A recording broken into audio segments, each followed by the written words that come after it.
Now, as some of you may know, there was a little Twitter poll during the week for our first tag team competitors making their official FFPW debut. They shall remain nameless as yet, but first we need to find out what their entrance music will be. It was the Twitter poll of the ages, and the winner is...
Ladies and gentlemen, welcome to episode 26 of Fight Factory Pro Wrestling. We have it all tonight. We have a bear in action against Justy. We have Irish Junior Heavyweight Gold on the line. We've got so much, and we open up with a tag team that we've only seen once in action before. And it's a tag team that... Oh, really? We don't know what to expect from them. It's LJ Cleary, it's Fabio. Arguably the two greatest wrestlers to ever set foot in Fight Factory Pro Wrestling. Multi-time Irish Junior Heavyweight champs. The greatest Junior Heavyweight champion of all time in the case of Fabio. And two wrestlers who, it's crazy to think, probably haven't even reached their prime yet in terms of their own individual careers. But what's going to be interesting is, how are they going to get along as a tag team? We're going to wait and see.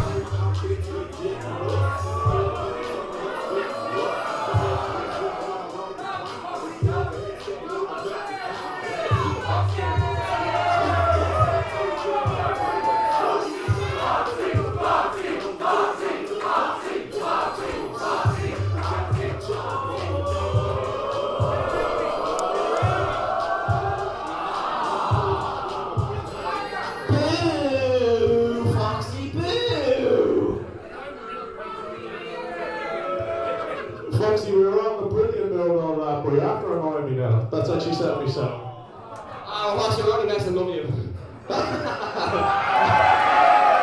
Okay, let's cut to it. Me and Fabio's official, we had a match a few months ago, but we're not going to talk about that. Official tag team debut right here in FFPW.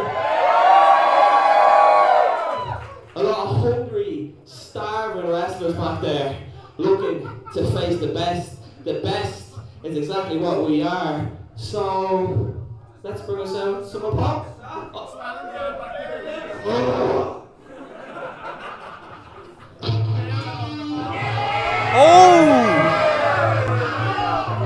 This is an interesting challenger to start with. AJ Scruggs, we've seen a lot of him over the last few months. I mean, this is a man who really went from next gen to the main shows and the music. This is what.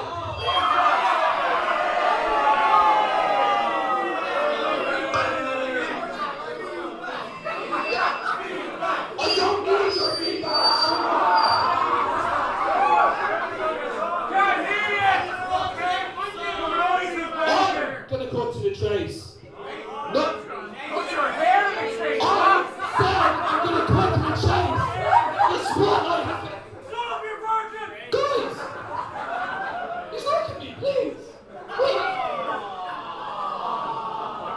quite earn the respect of his. Oh, AJ, sorry, it's just that you're just such a melt. Well,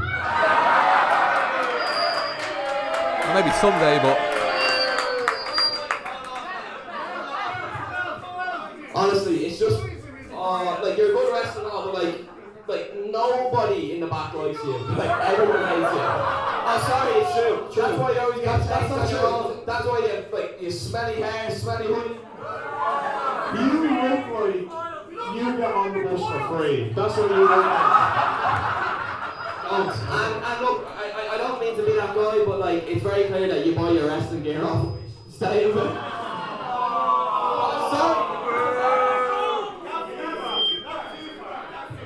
that was a bit mean, actually. Come on. Oh, bring your partner. Just bring them out. Bring your partner out. Because you're a melt. I'm sorry, you're a good wrestler, but you're just annoying. Nobody in the back likes you. They all say behind your back. We try to stick up for you, but like, we can't.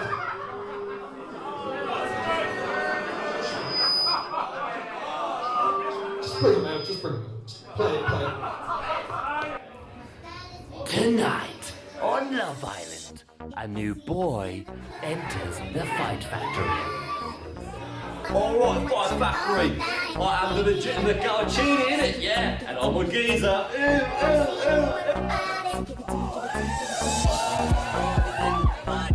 My ideal tag team partner. They're gonna be fun, fit, and flirty. AJ Scraggs, I hope that's you, baby.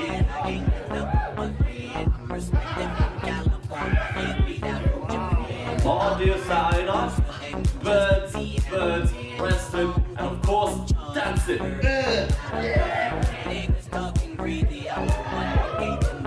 My hosts tonight, LJ Cleary and Fabio. All I gotta say is, I hope you're ready for Galacini, baby.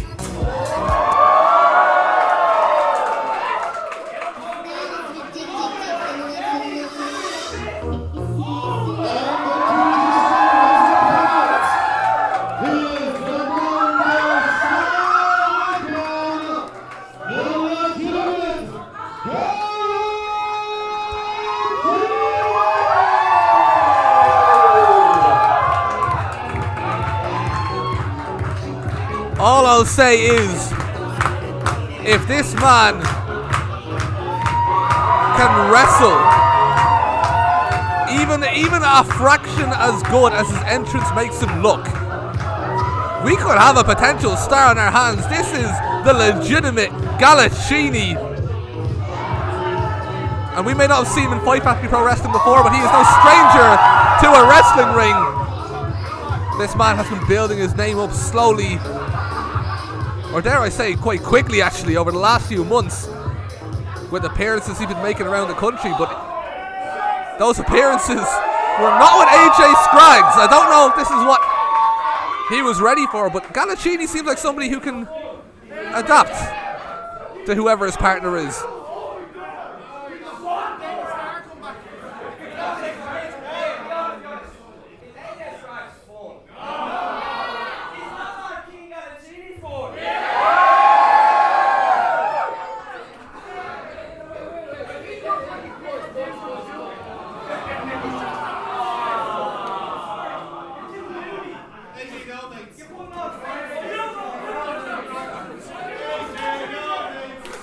Now maybe Galacini's standing in the wrong corner of the ring. It feels like he's potentially a better fit with LJ and Fabio, but we'll see how this pans out. This could be very interesting.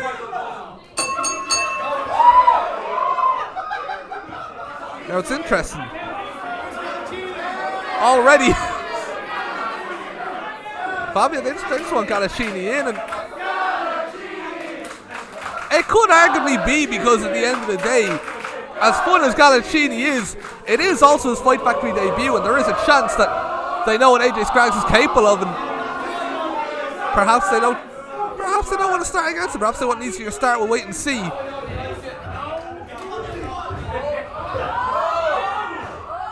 AJ Scraggs with a wrist lock.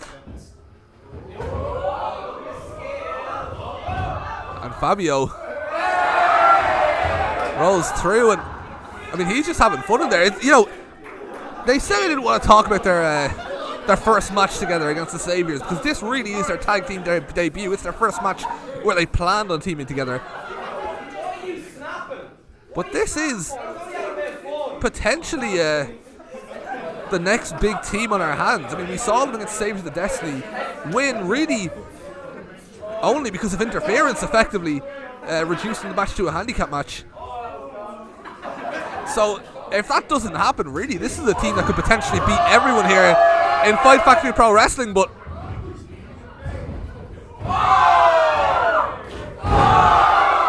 AJ Scraggs initially looking like he was getting the upper hand, but LJ Cleary showing why he is one of the most experienced wrestlers in Fight Factory.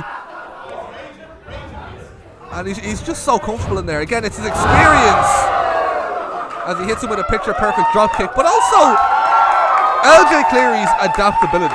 You know, he's somebody who can adjust to whoever his partner is. We've seen him in tag teams before, and again, he adjusts to who he's partnered with quite well. But right now, Galaccini, he doesn't want any of LJ Cleary. He's asking for Fabio to be tagged in, and he gets his wish. And again, what's really striking me about Galaccini is the confidence. It's the fact that it feels as if he's been here since day one. He's not giving off the energy that a young, nervous wrestler usually gives off.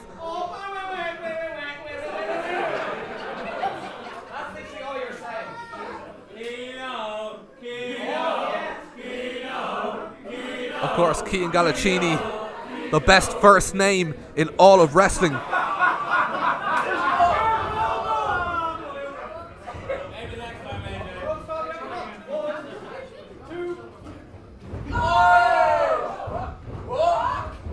Fabio rolls over him, but Galaccini,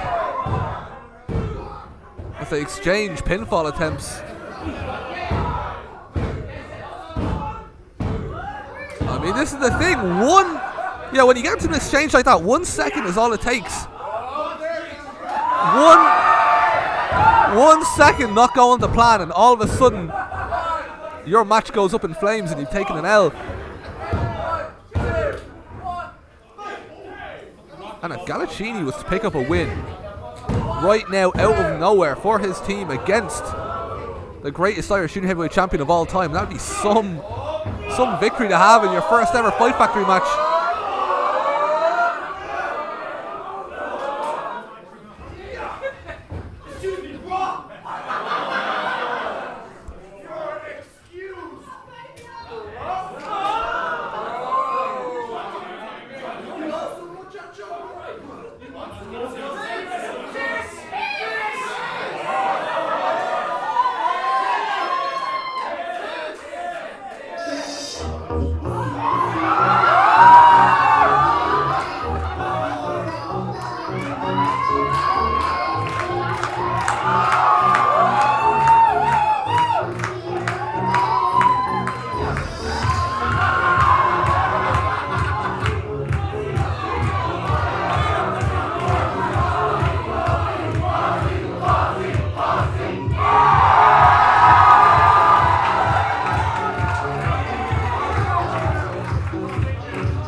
I was going to say this is really innovative offense from Galaccini, but the second AJ Scraggs comes in,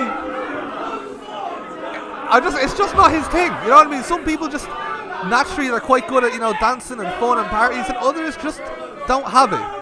They're just not about that life. And AJ Scraggs is nothing to be ashamed of. It's just not his thing.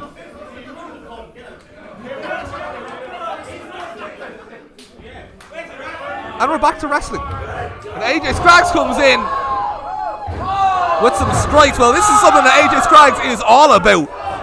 You know, you can leave the dancing and the entertainment to Galaccini. AJ Scraggs, first and foremost, is a fighter. And a very physical fighter, especially for somebody who's only been doing this for as long as he has. Usually it takes time to build up those physical attributes, but he's in there and he's... You know, it's interesting. You can see quite a distinct difference between Galaccini and AJ Scraggs. And that's one of those things where it could work if you know how to get the best out of each partner, or you know, it could cause some sort of a breakdown of chemistry, and it could end up being the failure of a tag team. But it's interesting because on the opposite side of the ring, one thing that's really struck me about Fabio and LJ is that together as a team, even without the tag team name, they don't even have a name yet, but they feel like they belong, you know, together as a team. It doesn't feel like an odd couple pairing.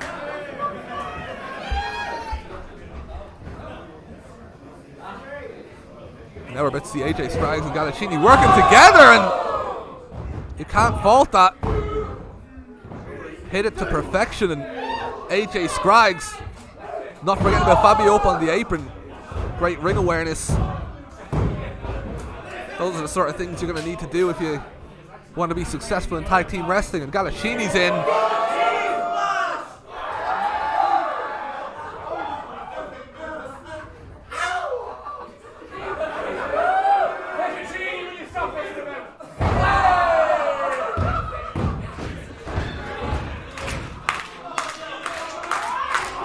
Well, who's going to get the tag first? Will it be LJ? Will it be Galacini?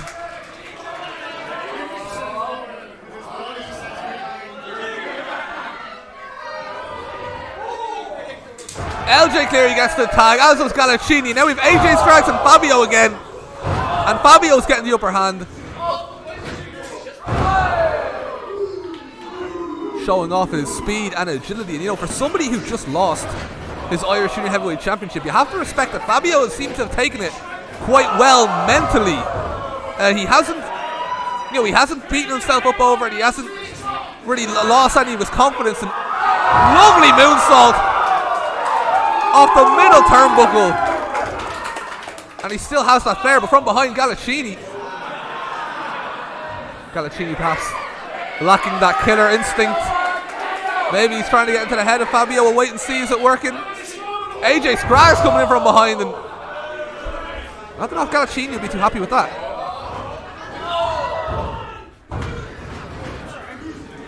There's a kick out of 2. And Fabio rolling up AJ Spraggs, but now tagging LJ Cleary, and LJ off the middle rope. AJ Spraggs was in underneath, and a knee completely rocking AJ Spraggs, and this could be it. Oh, the two of them, that's not a position AJ Spraggs wants to be in, and that's it.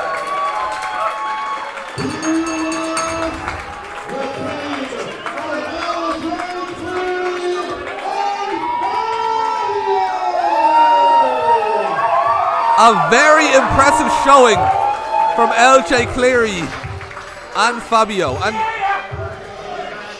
what's really interesting about this is, you know, they had fun in there. They enjoyed that match. They seemed to have, you know, good chemistry, good cohesion. Had their fun with Galacini, not so much with AJ Spraggs.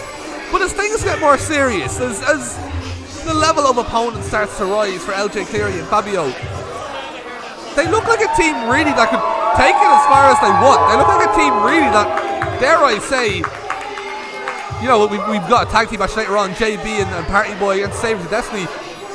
It won't be long before Fabio and LJ are in that conversation as well. You know, as a team, this could be the year of LJ Cleary and Fabio. Okay, without further ado, the following contest is a singles match. It is the first match of the FFPW Next Gen Tournament. Introducing first.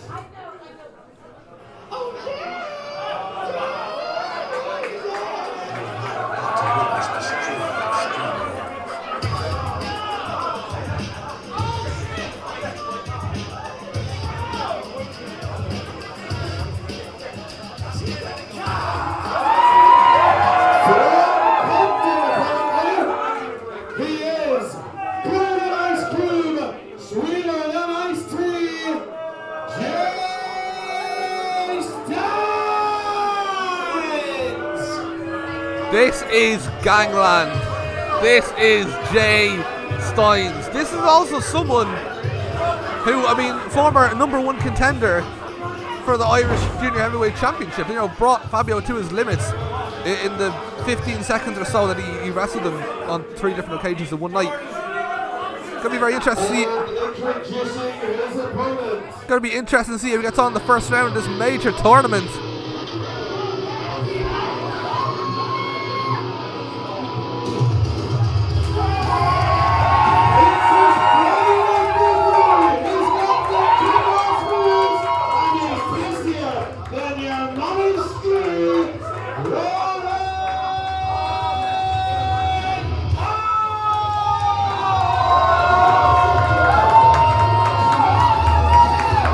Is honestly one of my favorite things as a commentator, seeing somebody make their debut on a stage like this, especially when you've seen all the work they've been putting in behind the scenes, all the work they've been putting in on next gen shows. Rory O is someone who we've only seen beatbox on Fight Factory episodes, and trust me, this man does a lot more than that.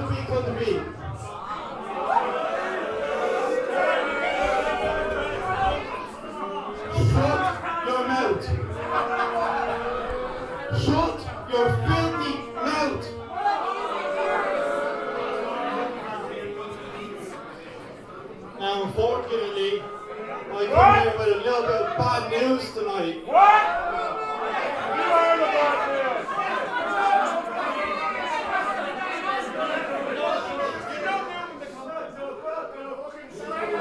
You see,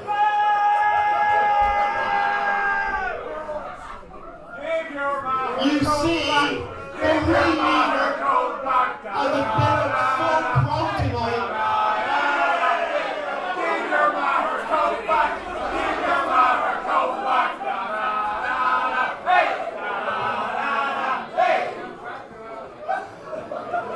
As I was saying,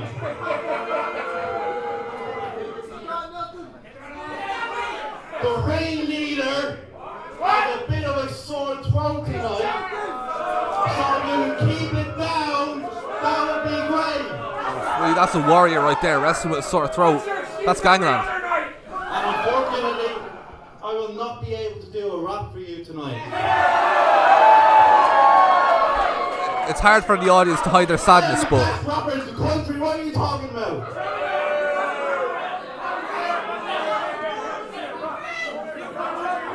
But you know what? Using the power of street knowledge, I have come up with a solution. While I may not be able to rap, I can still dance. oh.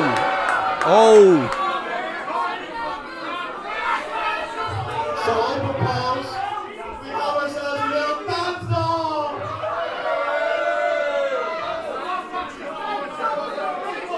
Yeah. Oh, it's kicking off. The dance-off has begun.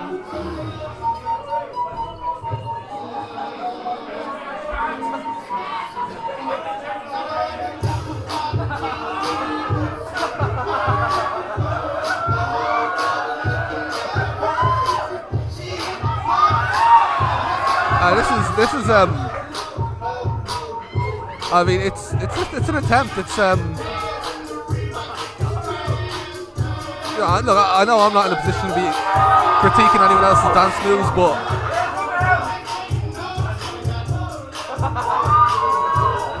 I mean, you know, it's all right, I suppose.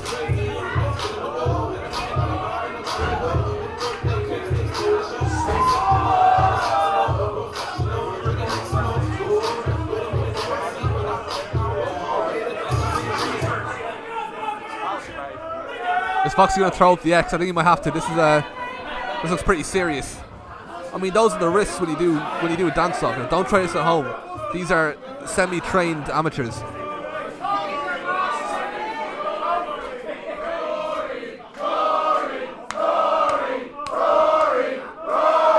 don't know.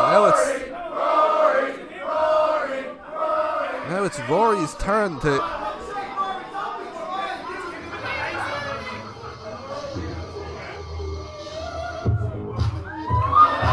Alright, well, here we go. What can Rory O bring to the table? He's a man of many talents. Oh my god. Oh!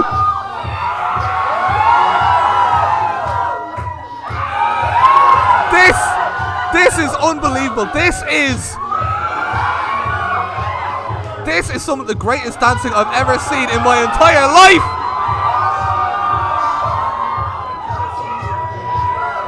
I don't know who the judges are. I don't think there needs to be judges. That is the dance equivalent of a TKO. First round knockout. It is over.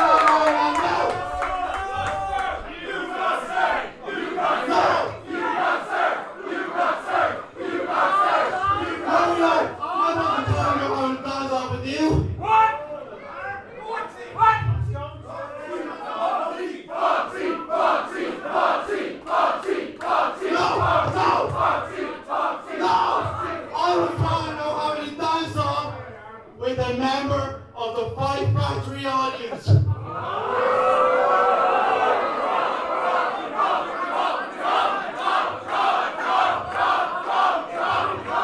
Well, I mean, it could be anyone. Which one of you stupid, smelly pigs think you can beat the ringleader in dance hall, man? The audience may have nominated their. They may have their chosen one. I mean, Jay's gonna want to be careful. He's what about you, Space Cake, huh? Dance straight. Get your little eyes in there now.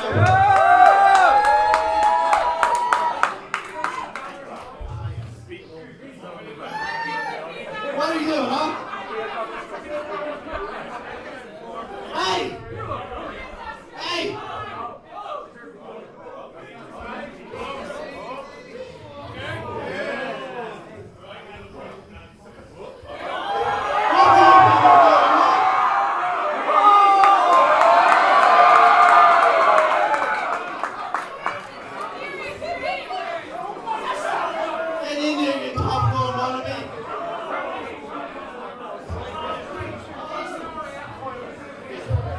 Easy work.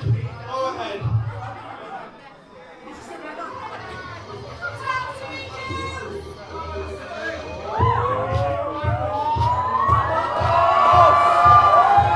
well, you know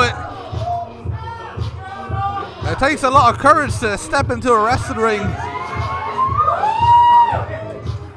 in front of everyone and participate in a dance-off like this with competition on the level. I mean, you're stepping in there with Rory, the best dancer I have seen in Fight Factory Pro Wrestling.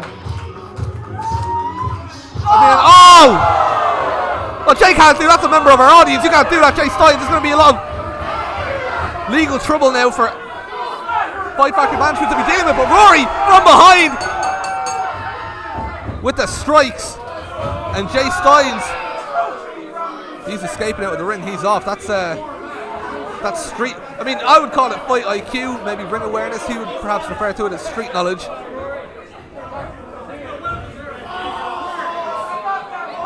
He's hurt his foot.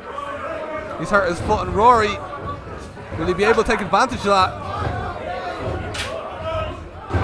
He is. And Rory, I mean, again, as I said, this is a man who's been putting in the work for many months. Anybody who's familiar with Next Gen won't be surprised to see the performance that Rory's putting in here so far. Now, he is somebody who is ready for this stage. Although the match does continue, he is against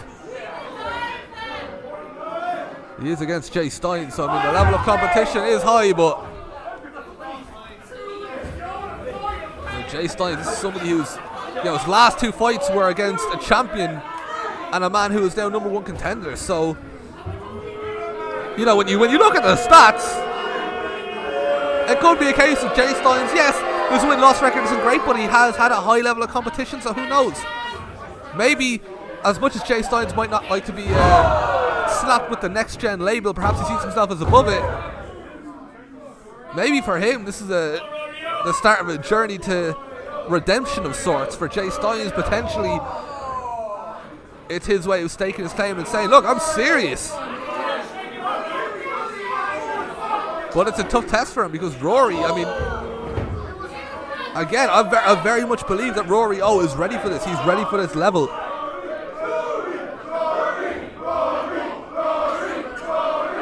And one thing that Rory has, which really, it makes a huge difference when you're starting out, is the support from the fans. You know, some wrestlers, they learn to thrive off hatred, they learn to thrive off the negative reactions, or at the very least phase it out. But when you're young and you're nervous and you're coming in, it's your first match, you know, if the fans don't like you, you know, and you're not getting that support so early on, it can be quite dismantling to the confidence. But it's good to see that's not an issue Rory's going to have.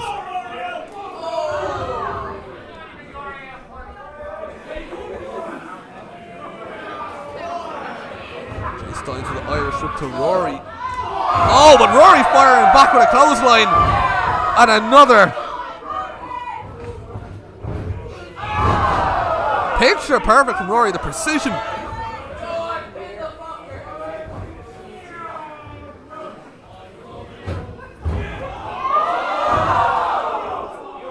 You can see it in Rory's face. There's a confidence there. That's again, that's very important. Physically, you know, you can build on your skills, but mentally, you know, you either have it or you don't. And Rory seems to have it. As he hits Jay Steins, that missile dropkick goes for the pin. And Jay Steins kicks out. He's still in this. This is quite it's an interesting one as well, because we don't know the rest of the participants in this tournament yet. Usually, you know, for a tournament, you can plan ahead. You know the brackets. You know who's going to be in it. You know, the stakes are high because it's the first fight. You don't know who you're potentially going to be facing afterwards. So, very interesting times for both of these men. Another exchange of pinfalls there. Neither man getting the win. Foxy nearly gets taken out. And Jay Steins the roll up.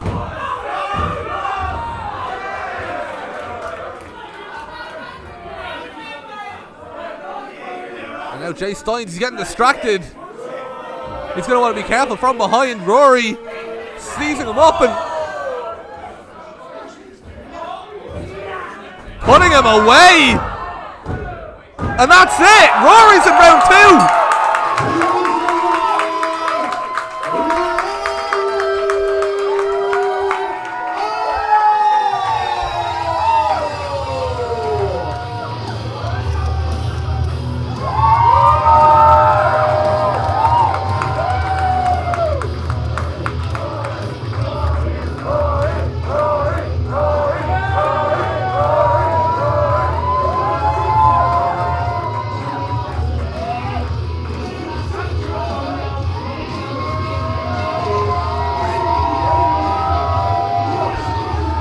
An incredibly impressive performance from Rory. Oh, took advantage of an opportunity once he identified it, and I am looking forward to seeing what Rory has in store on future shows. Okay, folks, it is my great pleasure at this time to welcome to the ring a fellow broadcast journalist.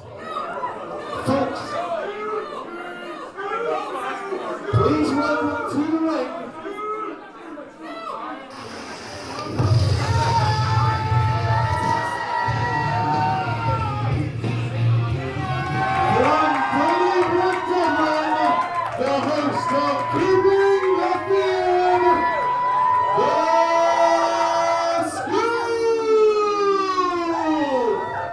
That's 3 first episode appearances in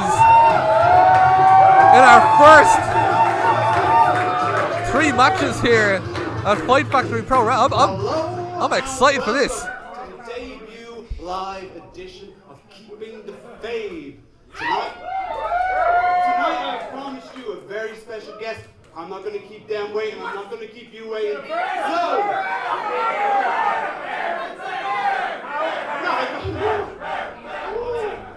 Bear's getting ready. I've seen the bear back there.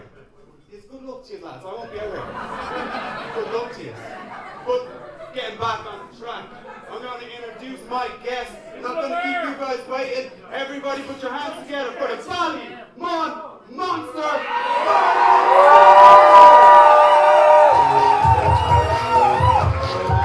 What really interests me about that reaction of Martin Steers is it's mixed. You know, it's like the fans hate him, but they respect him as well.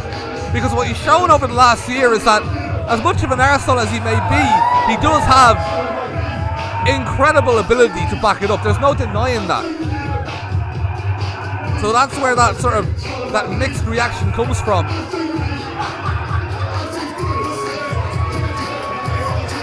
But it's going to be interesting to see what he's here for. Of course, this is the first edition of Keeping the Faith with the Scoop, who I'm very happy to see right here at episode 26. Of course, also worth mentioning that briefcase that Martin Steers holds. That entitles him to pretty much a title shot whenever he wants, and it's one that he hasn't been given because he was denied at our last show by Fabio, but we'll see what he has to say.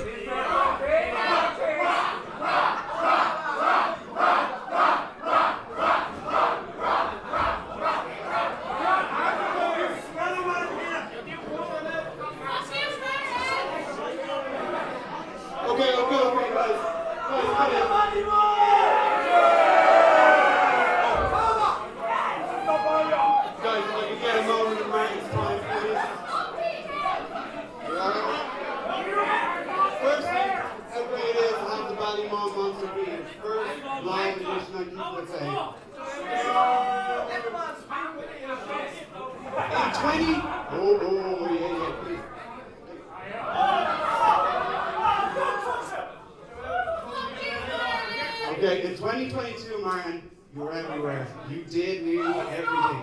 How are you going to keep that same pace up in 2023?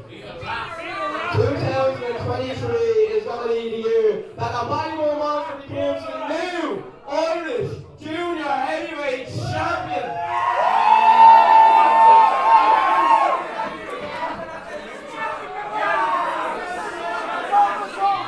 Martin, I have a question I need to ask you about your failed attempt at a cash-in at the last show. I'm going to interview or ask the question. You've got to be very careful what you say to me right now. You're on the ring with the Ballymore Monster on the ring, so be very careful what you say to me. This is not the wrestler that the Scoop wants to piss off on his first night on a Fight Factory episode. Each and every one of you are little rats, so shoot us out.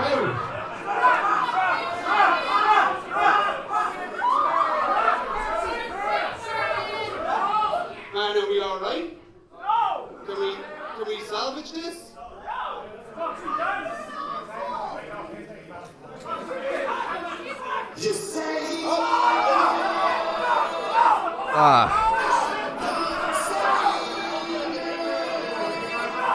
Well, I didn't know how this first edition of Keeping the Faith was going to go, and I suppose it's kind of gone worse than I imagined. This is Anita Vaughn, of course, 1/3 of the Sabres of Destiny. She has decided to grace us with her presence, and I'm not quite sure why. I don't know if she's a scheduled guest or not, but you can't really have a talk show and Fight Factory without being interrupted by Anita Vaughn. That's just how it is.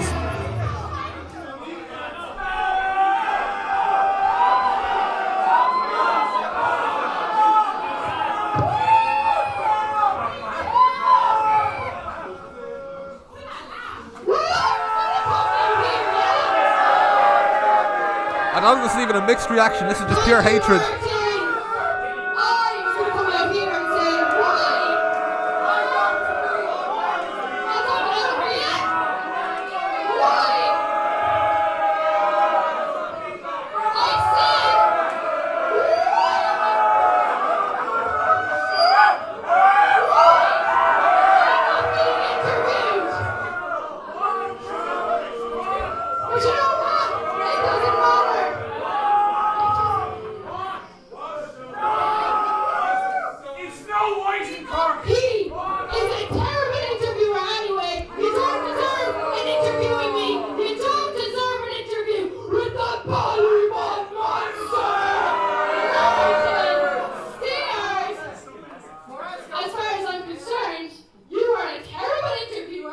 I don't agree with that.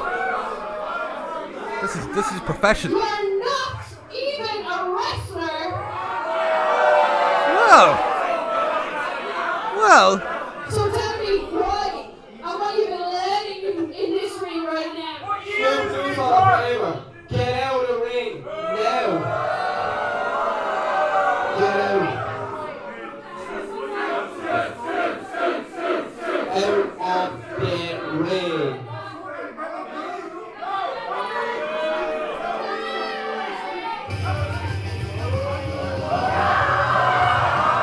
Well,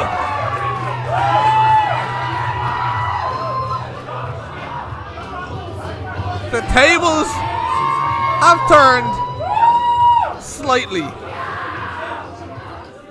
as the Scoop himself may have found himself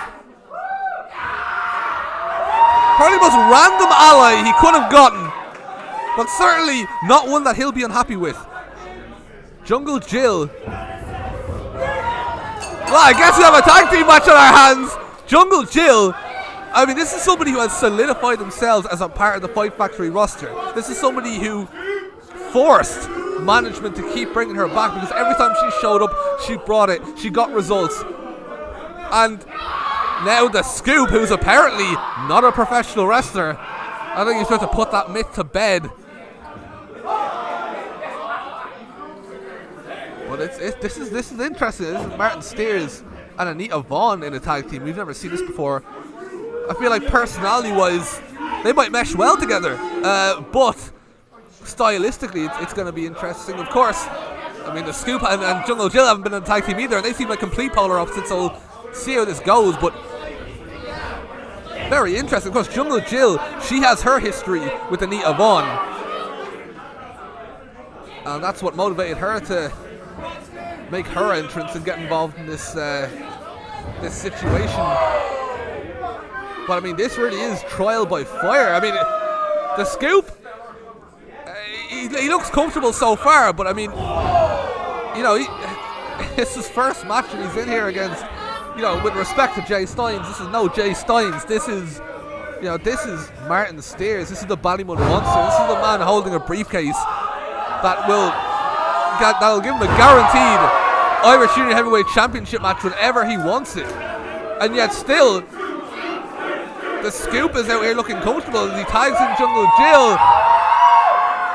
Anita Vaughn is going to want no part of this. When I say Anita Vaughn and Jungle Jill have history, yeah, they wrestled each other 2 months ago, or slightly more than 2 months ago, but the result was in favour of Jungle Jill. Jungle Jill got the win. And there was actually people who considered Anita Vaughn somewhat of a favourite in that match, because, you know, Anita Vaughn is somebody who, over the course of 2022, has built themselves up, you know, whether you like to admit it or not, quite effectively.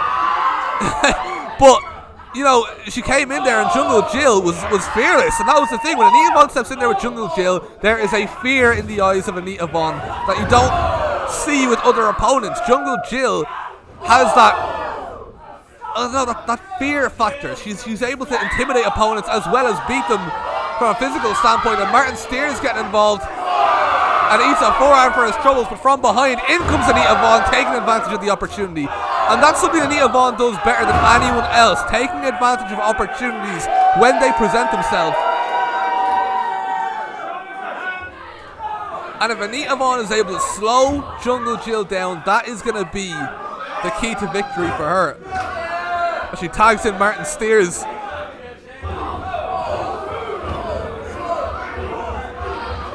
And Martin Steers, you know, I think that's somebody who admittedly probably doesn't fear Jungle Jill, because Martin Steers, you know, some people might call him cowardly, but the reality is this is a man who has fought through battle after battle after battle here in Fight Factory Pro Wrestling, and it's somebody who, I don't know if you can really say that he's a coward, or you can really say that he's scared. I mean, he may be a lot of things, but I just don't think coward is one of them. And you're going to need to be brave when you're taking on someone like Jungle Jill, otherwise you could end up, well, it could end up being a very short night for you.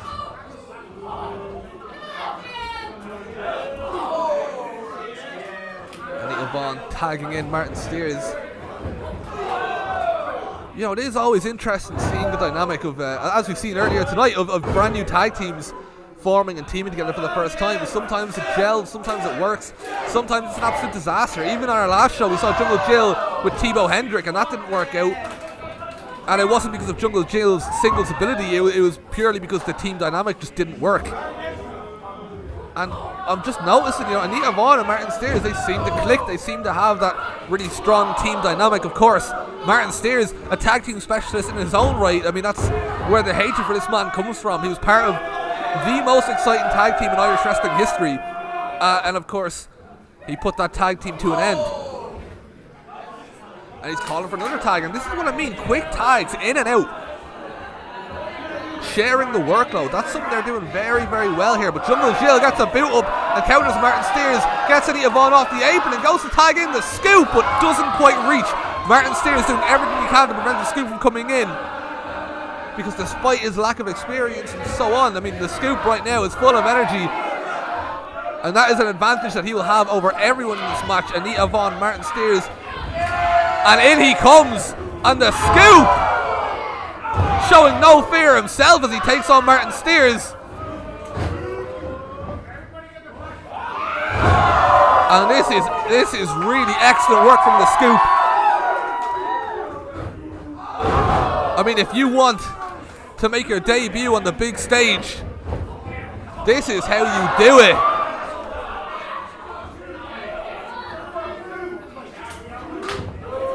And in comes Jungle Jill. Jungle Jill with the suplex, and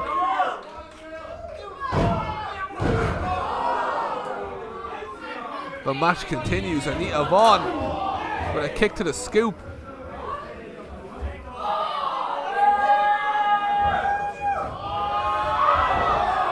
And the scoop throwing Anita Vaughn out of the ring.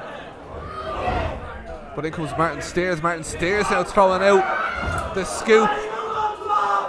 But he's taking his eyes off his other opponent, and a headbutt from Jungle Jill.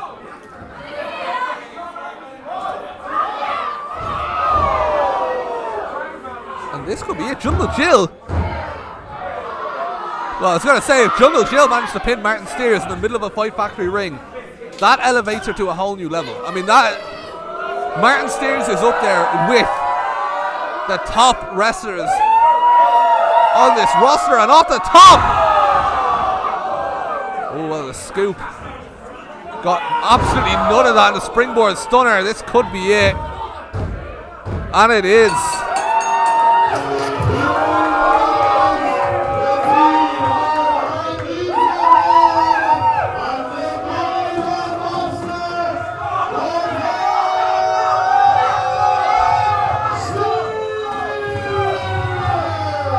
And Martin Steers, I mean, once he hits that springboard stunner, that's it. Very intrigued by that team dynamic though between Anita Vaughn and Martin Steers. Two people that really don't seem to work well with others, but together they managed to make it work. And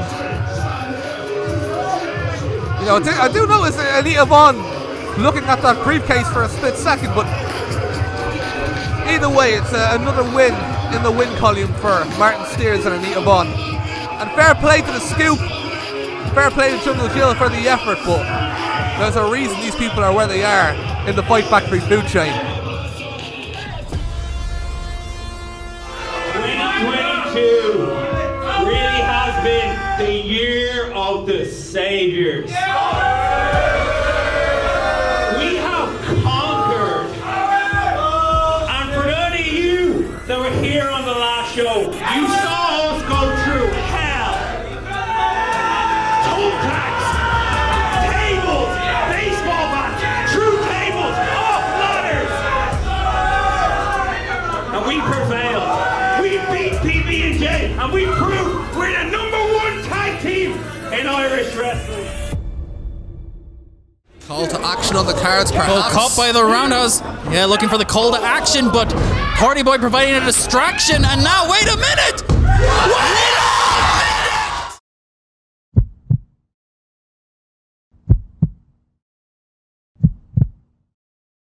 JB is now champion, the tag team champion.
the challengers. It's not a weird thing to say when the Sabres of Destiny come out to wrestle a tag team title match. The challengers, Owen Richards and Andy Steele.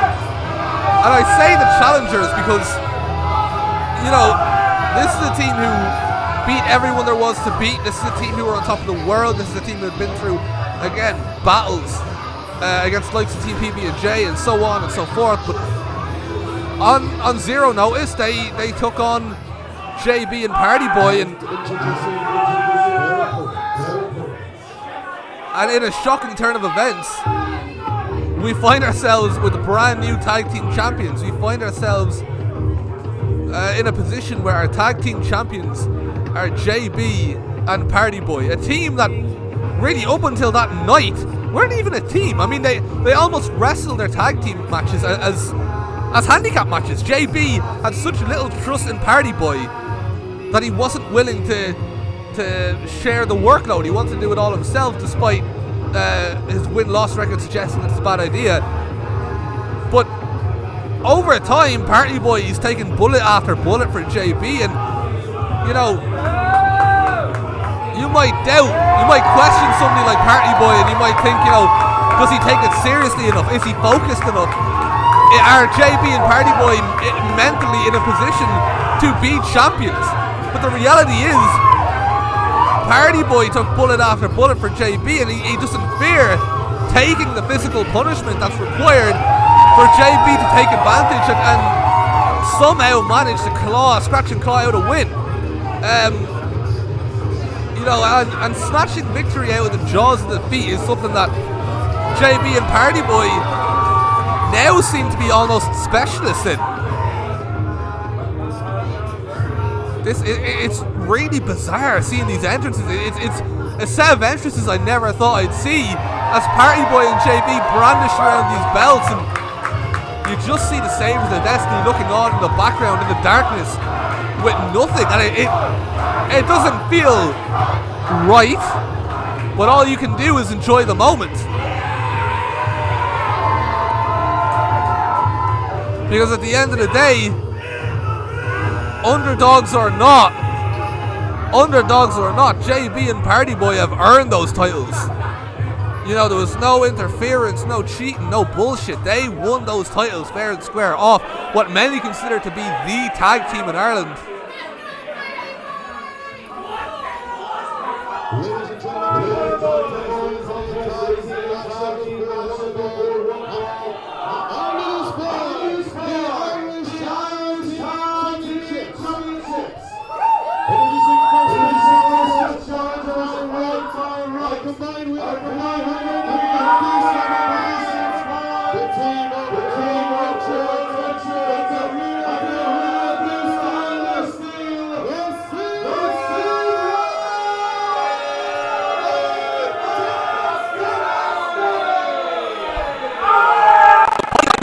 tells the full story.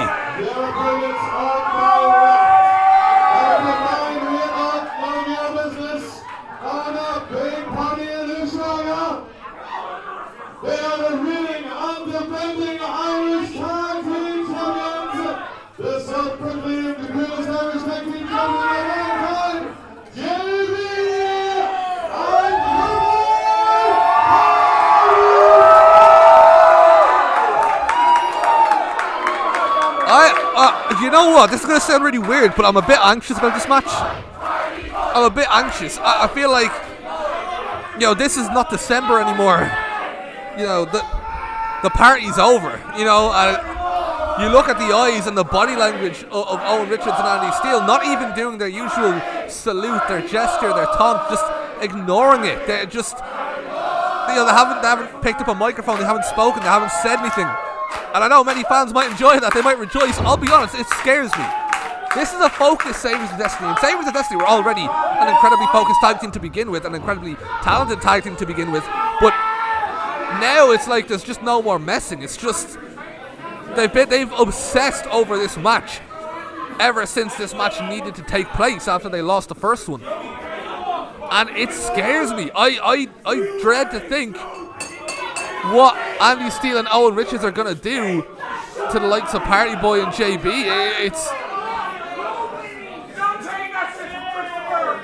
But that's not me writing off Party Boy and JB. I mean, they got the result off the first time. They could do it again, but it's, you know, it's very hard to just imagine. I mean, you could make the point that the Saviors of Destiny, you know, perhaps being so emotionally sort of distraught after the first outing that perhaps it might break them going into this one. But it's just, you saw how they were against the Beauties. It was dominance. It was a fairly quick fight for the Saviors, and the noise of those kicks. I mean, Andy Steele's kicks are already powerful and precise as it is, but you hear them against the body of Party Boy, and it's a whole different story. You know, this is not, we're not watching, you know, LJ Fabio or Steers and Anita Vaughn. We're not watching a tag team, you know, just forming. You know what I mean? This is one of the most experienced tag teams in Irish wrestling, full stop.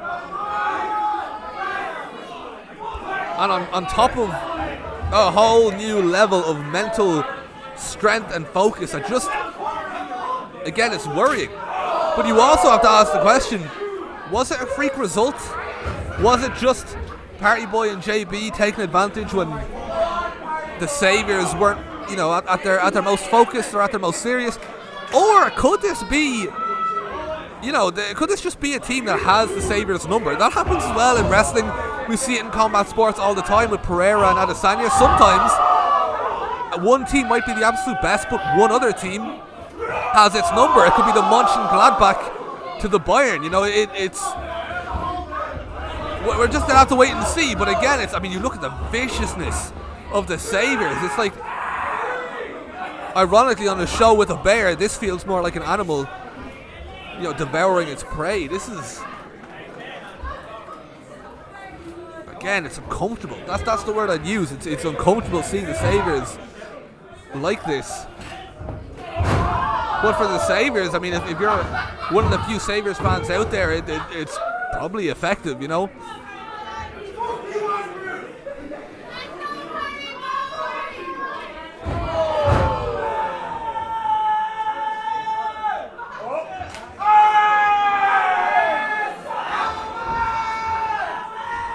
I mean, on paper, the Saviors have advantages in a whole number of different areas. I mean, we're seeing already the physical strength, you know, that advantage that they have. But with Andy Steele especially, we also see a speed advantage, you know, with the kicks and the footwork. But Owen Richards, I mean, he's like a battering ram. We saw him against JDP. JDP is the biggest, strongest wrestler on the entire Fight Factory roster, and Owen Richards had him, you know, he was knocking him off his feet with ease because it was just that much meaning behind everything they did. And that's the leg drop that we see a fair bit. Oh, thought that was going to be it there for a sec.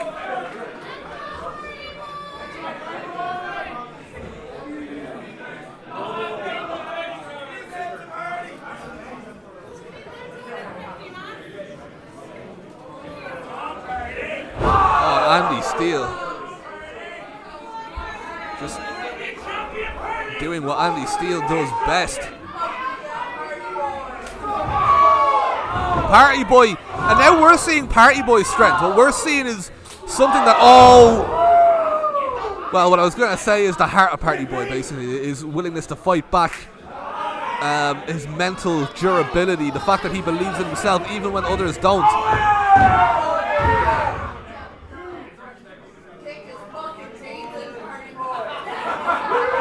When it's all said and done, you know, you can have all the heart in the world, but you know, ability will trump it. You know, and you've seen the spinning back kick from Andy Steele and how it just completely shifted momentum back into the hands of the Saviors, almost like a light switch. You know, just a flick of a switch, and you know, it's.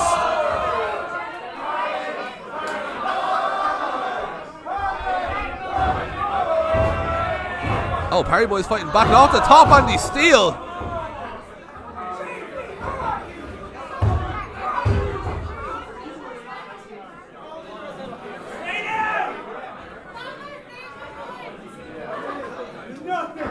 I think what the Saviors deserve a lot of credit for, though, as well, is the fact that despite being so emotional after their loss, they haven't, you know, sometimes you'll see that an emotional fighter is a sloppy fighter and they overextend they don't hit their moves with as much precision. But with the Saviors, you know, they've kind of just, as they drain the life out of Party Boy, they've really taken quite a methodical approach to this fight. They've treated it like any other. They haven't gone in and been rash, been reckless. And, well, that's one. That's two. If the hand drops again, we have new tag team champions, and it doesn't. Party Boy holds on.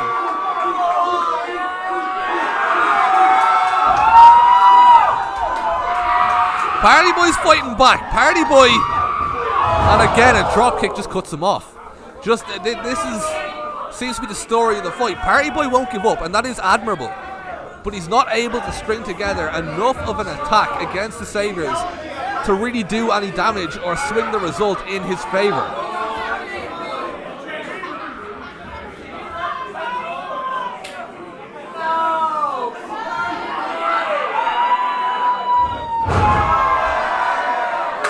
Party Boy found himself in an interesting position. He's on the top turnbuckle and wiping out both of the Saviors again. Who knows what this result's going to be, but so far you have to respect, if nothing else, the effort and the passion of Party Boy, the self-belief.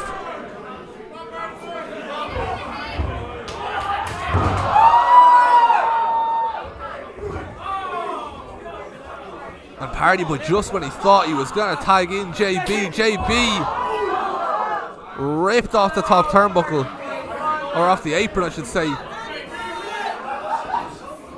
And that's important. That's the Saviors again doing what they need to do. They need to make sure, you know, just to isolate and you know, take advantage of the one man that's in the ring rather than making this 2-on-2 where possible.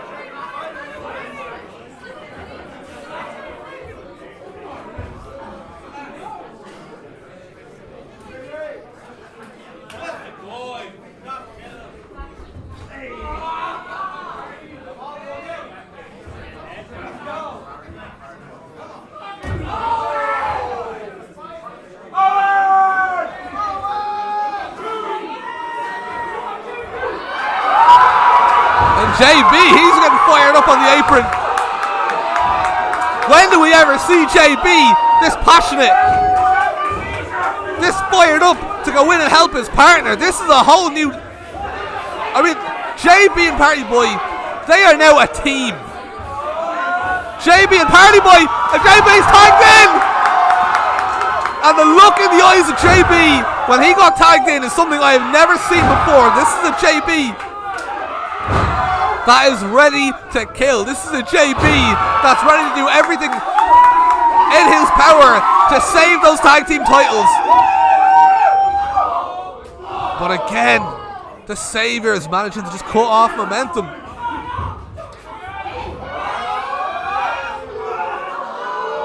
And JB getting the boat down with DDTs, and this is incredible. For once, it's almost like JB is the person that's you know, getting his hands dirty to try and, you know, to put himself at risk for a Party Boy rather than the other way around. And JB with the cover. Oh, and Richards rolls through. JB with the suplex. And JB, it's not enough to put them away, but JB has really tipped the balance. I mean, when Party Boy was in there, it was a case of, you know, he wasn't giving up, but he wasn't quite, you know, putting it to the Saviors. Now the Saviors are finding themselves on their backs. They're on the back foot. And JB has managed to turn this around.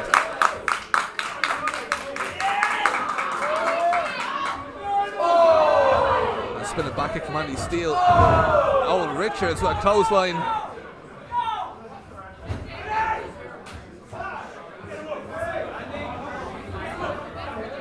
But now the Saviors are back in.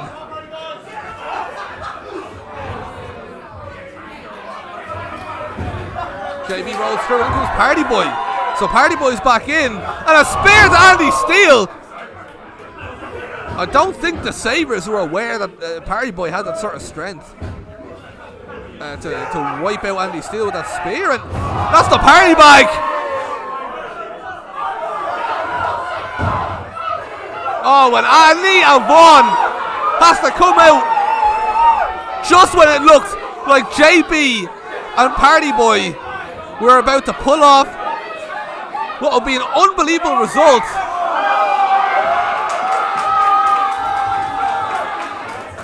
Well, for Anita Vaughn.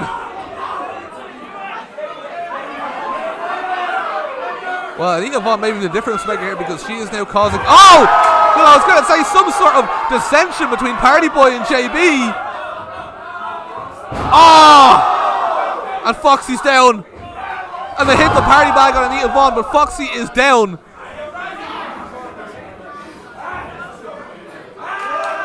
And Owen Richard is now back on his feet.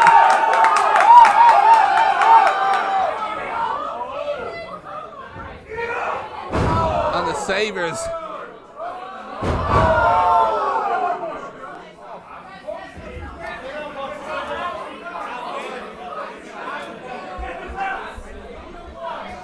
Well, the Sabres are now turning things around completely.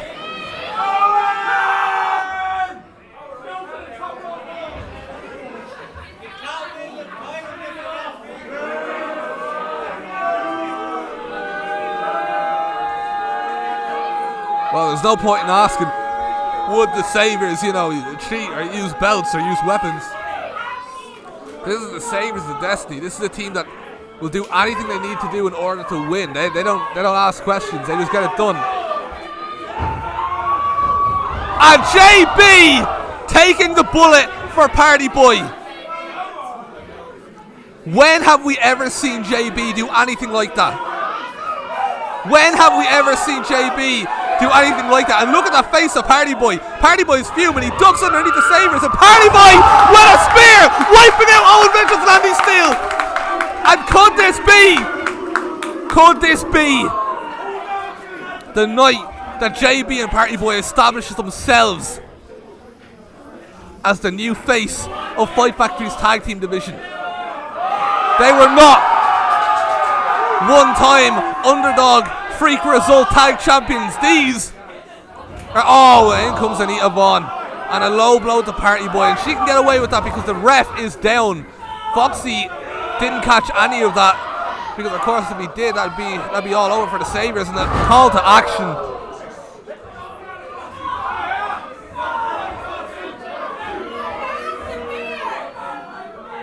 Well, Fox is taking his time to get to the.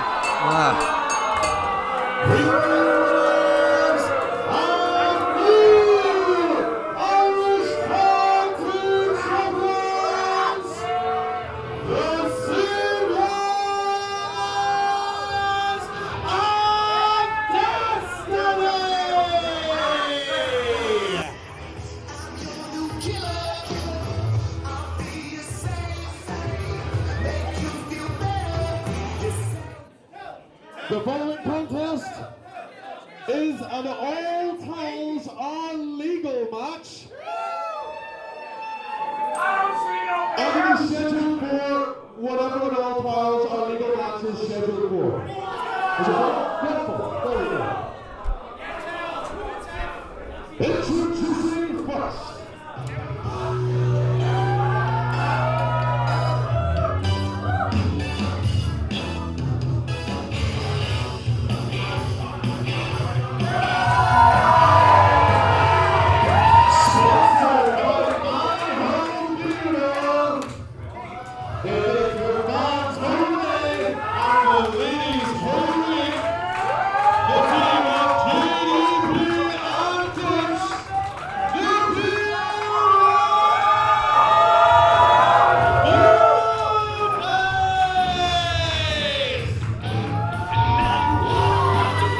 Well, all towels are legal then. This is a match that has never been done in Fight Factory, or dare I say, anywhere. Emphasis on the towels. The towel is a weapon that, well, you know what? This is the team that has the advantage. The Bearded Beauties, Butch Armstrong and his towel expertise. We are going to see First, thank goodness it's a tall match, because it's about to get wet. It's Joe!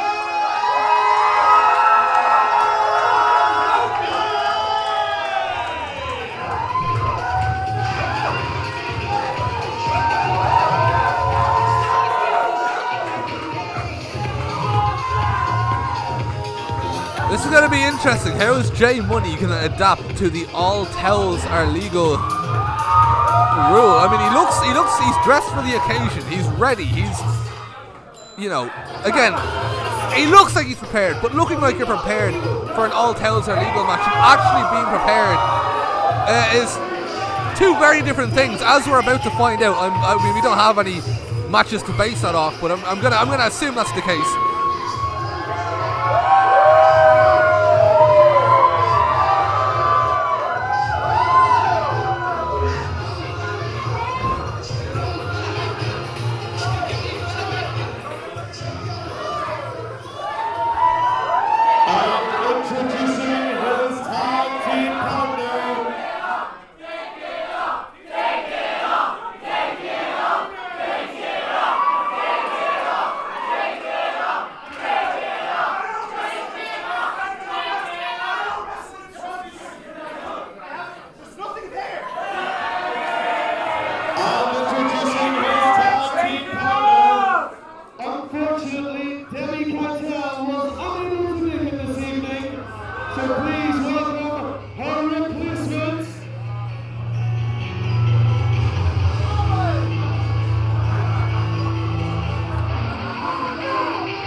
That cannot be who it sounds like.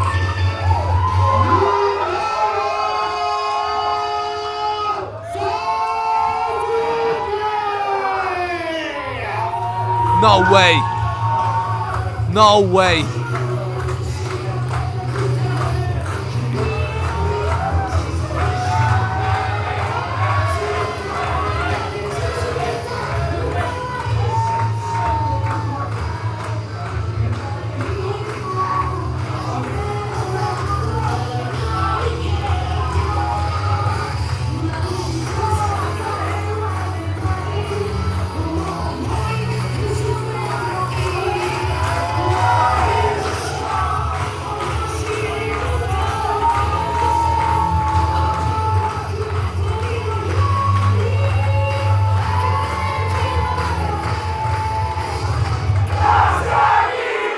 No way! No way!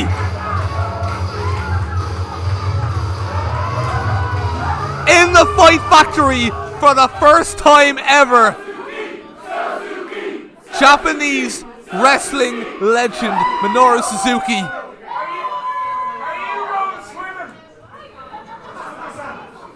I'm stunned, I'm in shock, and if you're the Bearded Beauties now, you may have come into this thinking you had an advantage. You came in thinking, the towel experience advantage. The Dudleys had the tables, the Hardys had the ladders, the Bearded Beauties, they've got the towel, it's their signature, but Minoru Suzuki, I mean, that's a whole new level.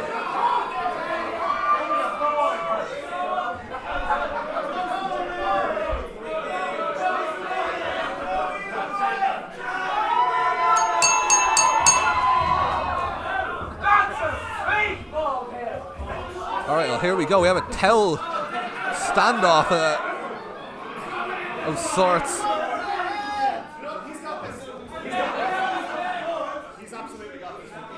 Well, J Money doing the smart thing. I mean, if I was teaming with Minoru Suzuki, I'd assume he has the whole thing covered as well. I mean, this is his world.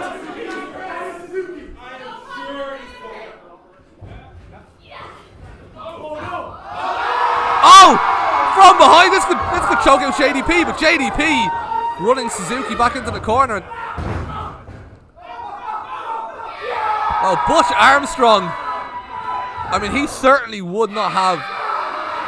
He would not have been preparing for this scenario. I mean, we're all stunned. We're all in shock. I mean, this is for JDP. I mean, they're gonna have to be more tactical than that. You can't just throw a lazy boot in and expect to make an impact against Minoru Suzuki.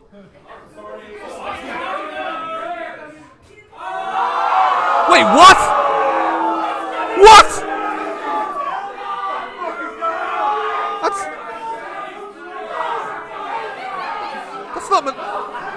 That's not Minoru Suzuki?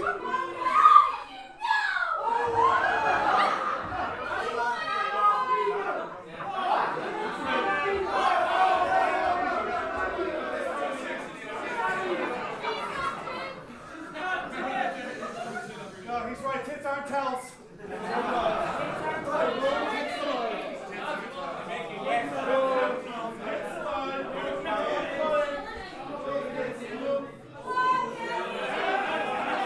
Wait a minute.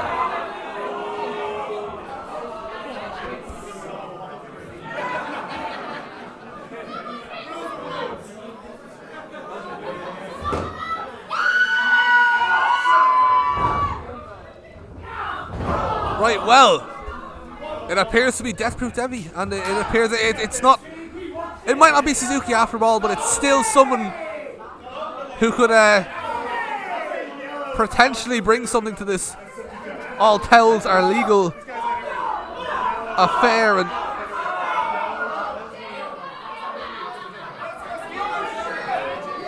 oh, you know what the red towel means.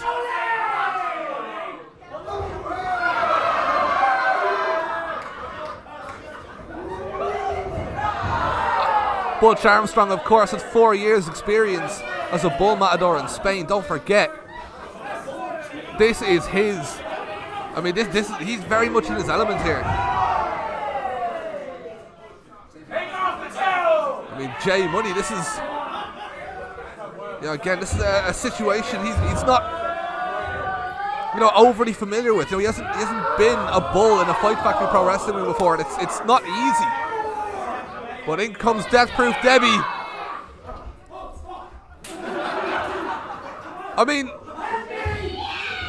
not a million times less intimidating than Suzuki himself. I mean, she still possesses a huge threat. If you're the Bearded Beauties, this is still someone you want to be wary of, you want to be careful of, and that's what's going to be required to take out Death Proof Debbie is teamwork. Teamwork with the towel. It's all well and good.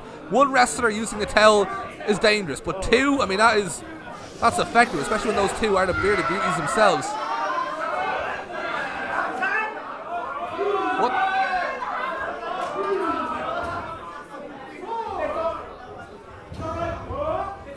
I mean, this is a legal move. I mean, this is a legal.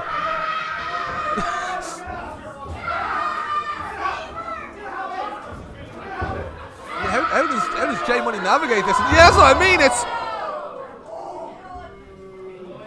if you could devise a strategy to counter those sort of moves, it'd be great. But how do you even know they're going to be brought out? We've not had one of these matches before.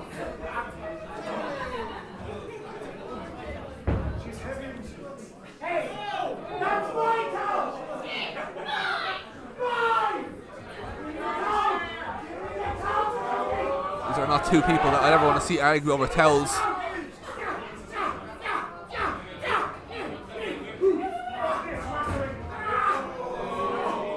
It is all kicking off.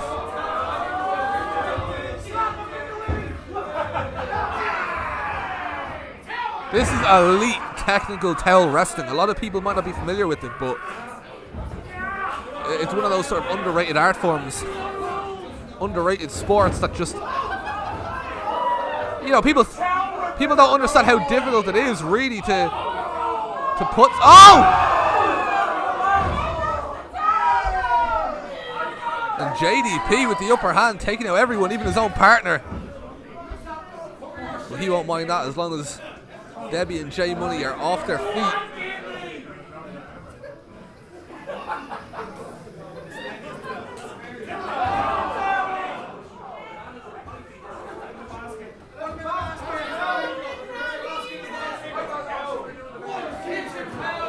Oh!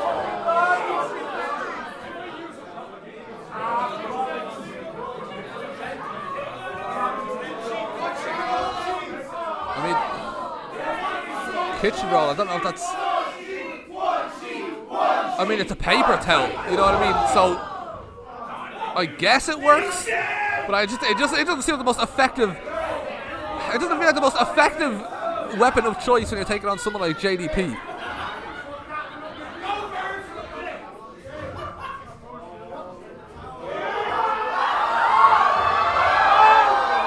Well, J Money lands on his feet, but not ideal for J Money, it has to be said.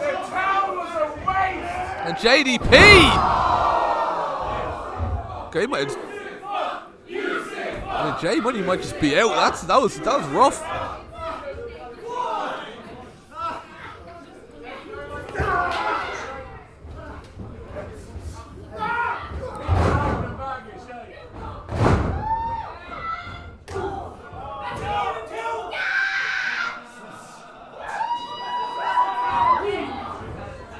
Butch Armstrong.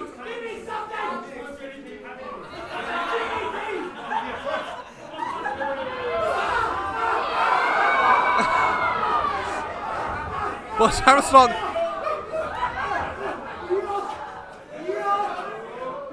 Doesn't want anything to do with it.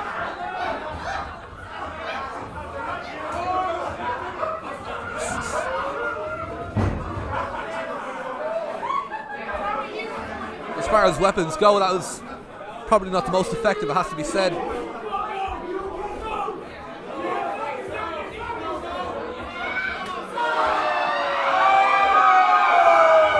Butch Armstrong and JDP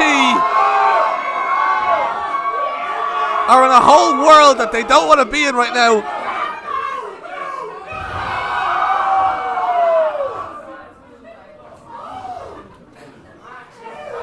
As they recover from that, Debbie Cartel with the towel on the middle turnbuckle. Off the top! I thought that could have been it. That would have been, I suppose, an upset of sorts. You'd imagine on paper the Bearded Beauties were the favourites coming into this, but, you know, you just never know with these sorts of matches. I mean, JDP managing to catch Debbie in midair, puts her in the tree of woe. And Butch Armstrong tying the boots together. This is smart. This is one way of taking out one of your opponents. J Money has got another tail wrapped around himself. From behind, he goes to swing the chair. It's not legal. This is not hardcore rules, no disqualification, extreme rules, whatever you want to call it. This is towels. All towels are legal.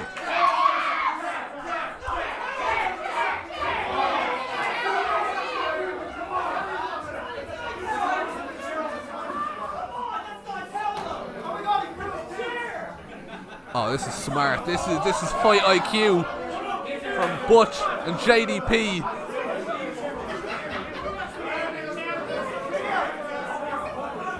It's just a towel, that's all it is. If that's all you can see, it's a towel. And the Bearded Beauties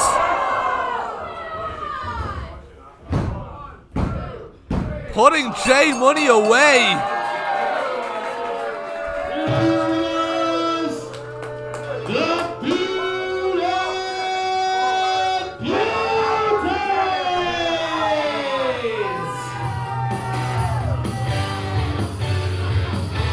I don't really know what to say after that, so I'm probably just going to say nothing. That was the all towels are legal match, and we saw how brutal those matches can get. Will it be the only one we ever see? Oh.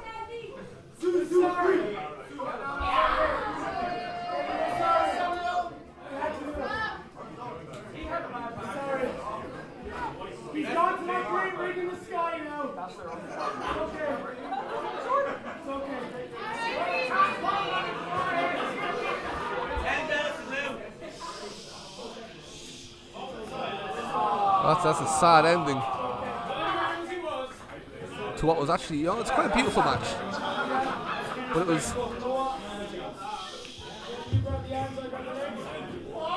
one that ended in tragedy.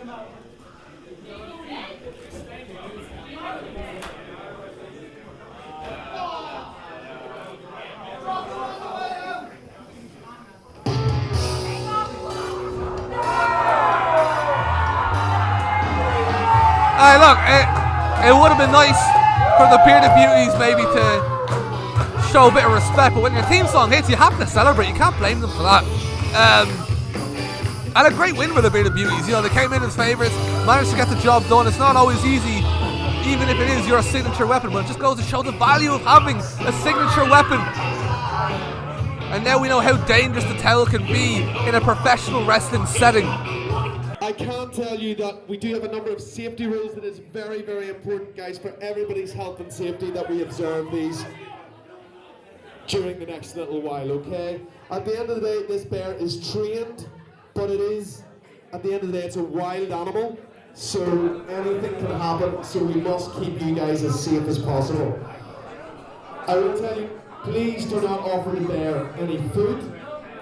Please do try to keep yourself at least an arm's length from the bear at all times. Please do not, flash photography is allowed, but please do not aim your flash directly in the bear's eyes. If the bear leaves the ring for any reason, please exit the Fight Factory via the nearest emergency exit. Folks, these rules are for your safety and it is vitally important, okay? So, without further ado, please welcome to the ring,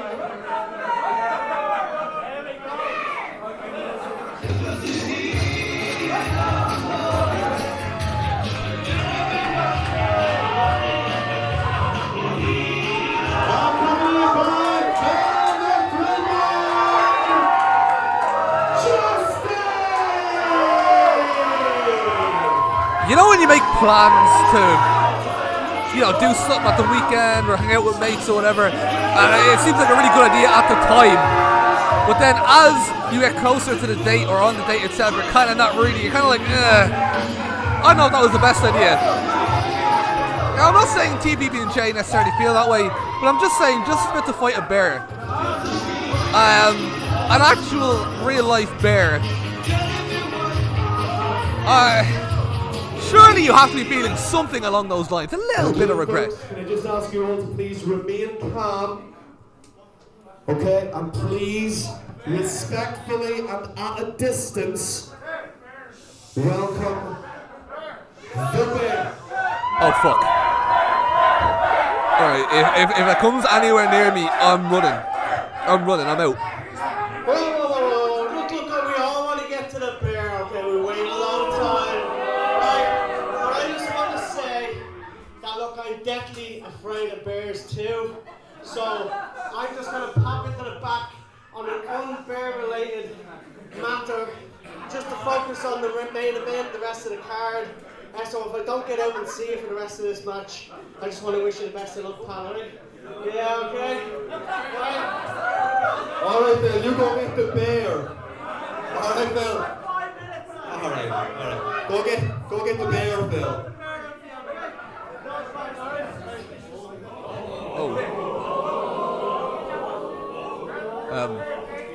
Well, Phil's still out here.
my god. Oh my god, it's already in the ring. It's already in the ring. It's already in the ring.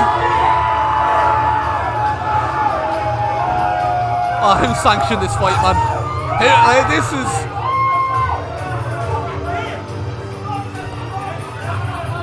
Okay.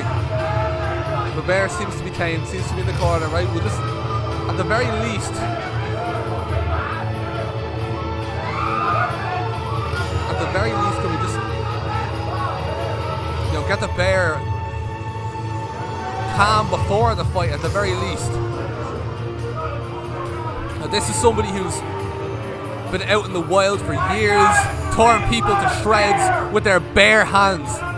And at the other side of the ring is a bear. This is terrifying.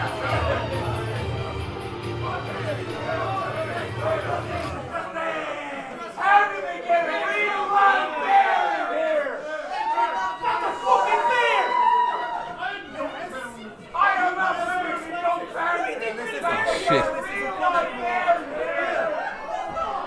I mean, this is obviously the first bear, you know, to ever wrestling. I think in any wrestling promotion, not just Fight Factory, not just European wrestling, but the world. I mean, this bear isn't just representing themselves. This bear is representing an entire species here, and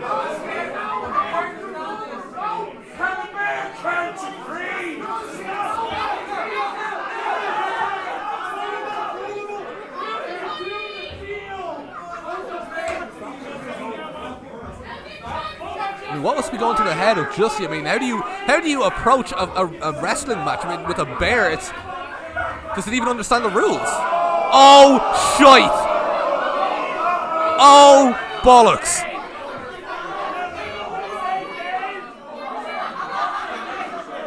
I know the people paid to see this, and it won't get down well if the match gets cancelled, but potentially the match should be cancelled. I just think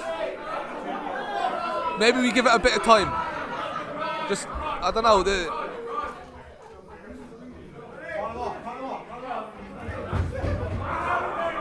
Justy's gonna have to.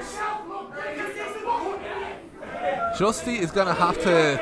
I don't know if he's been taking any bear survival tips into account. I don't know any. This is not like anything I've ever commentated before. This feels like I'm commentating something from, you know, the Roman gladiator days. You know, rather than a contest between two individuals. I will try and treat it like that, but it's. Whoa, whoa, whoa, whoa, whoa, whoa, whoa, whoa, whoa!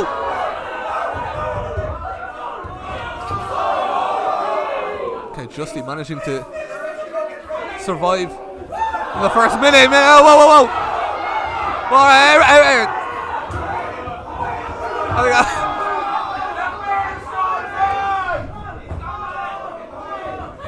Oh, come on, where's security, man? Do we have...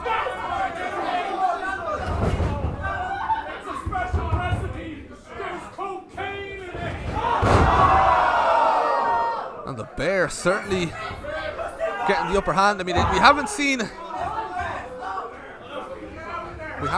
just all over the top. The bear showcasing its strength very early on.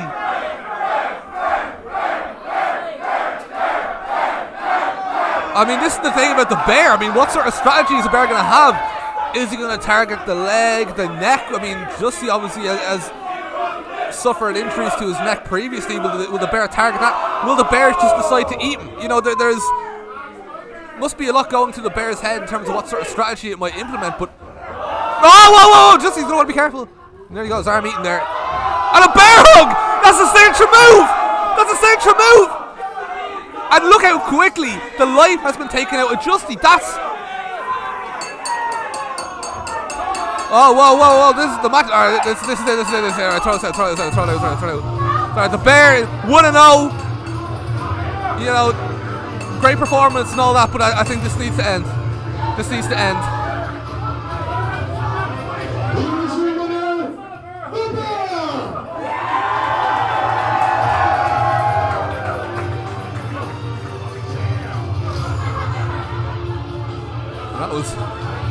I mean, look, it was an impressive performance by the bear, don't get me wrong. But I don't know if this fight really should have been sanctioned.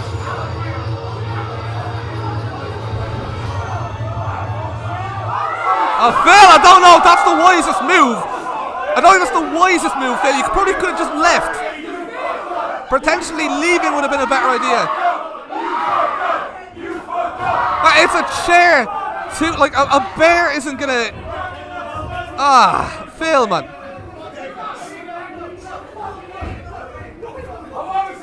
I mean, the honey is going to be needed to tame this bear. Not steel chairs, tables, towels, or any other weapons you want to throw at it.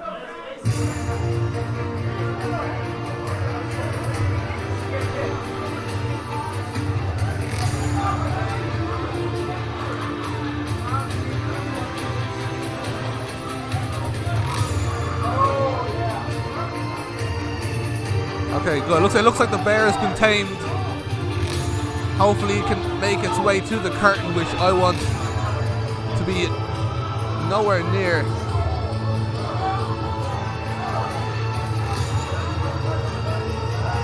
And who knows what's next for the bear? Maybe a Project Next Gen appearance.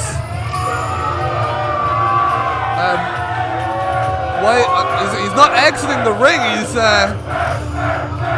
up, soaking in the admiration from these fans. Folks, this is the big one. It's time for your main event of the evening.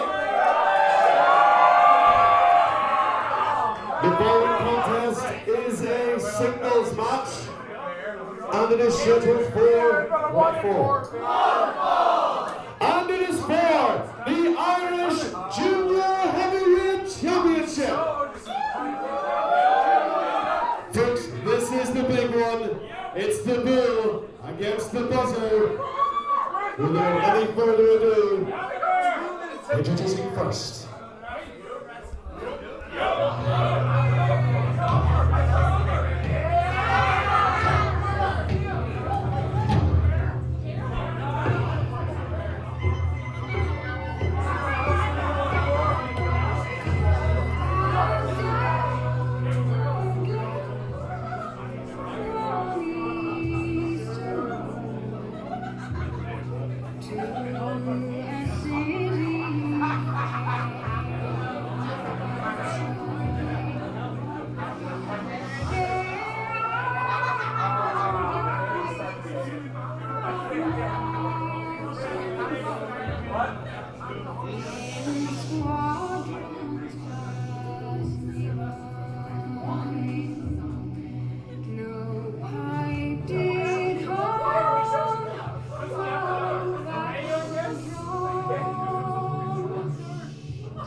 Goosebumps. I can't even hear myself. This is it for CBL. This is the opportunity that he has worked so hard for over the last year since Fight Factory returned after the pandemic. This is the man who made 2022 his breakout year, and finally, after all these months, he gets his chance at championship gold.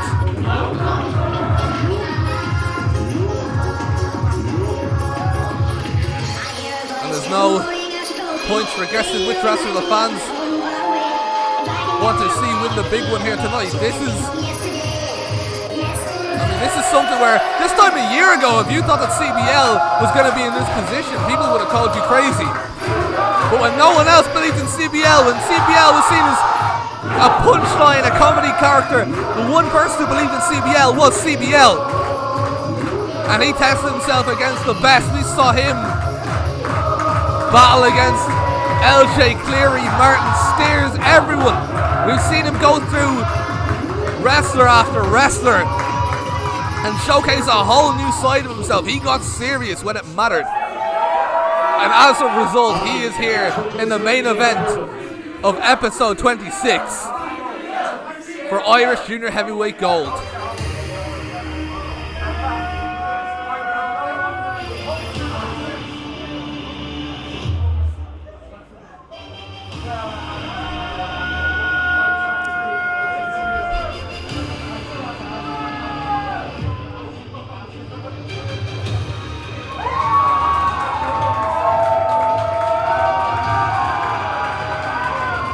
And here is what makes the match so intriguing. Our new Irish Junior Heavyweight Champion. That is so weird to say. I can't remember the last time somebody held the Irish Junior Heavyweight Championship and that somebody wasn't Fabio. But that's the situation we're in, because Leighton Buzzard came in with his belt on the line against all the odds. He managed to pick up the victory against the greatest Irish Junior Heavyweight Champion of all time.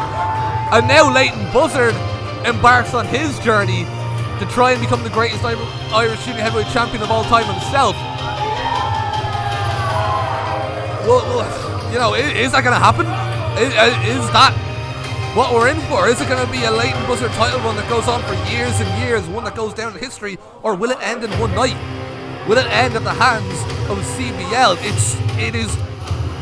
It's unpredictable. It genuinely, like, you know, our last main event. It is time for a main event of the evening. It is a singles match scheduled for one fall. And it is for the Irish Junior Heavyweight Championship. Introducing first the challenger on my right. Fighting out of Longford. He's the onions in your burger. He's the sugar in your tea. The Longford lad. Could this be the night Longford gets its first Irish wrestling champion? And introducing his opponent on my left. Fighting out of Glasgow, Scotland, who is the ruling and defending Irish Junior Heavyweight Champion, El Capitan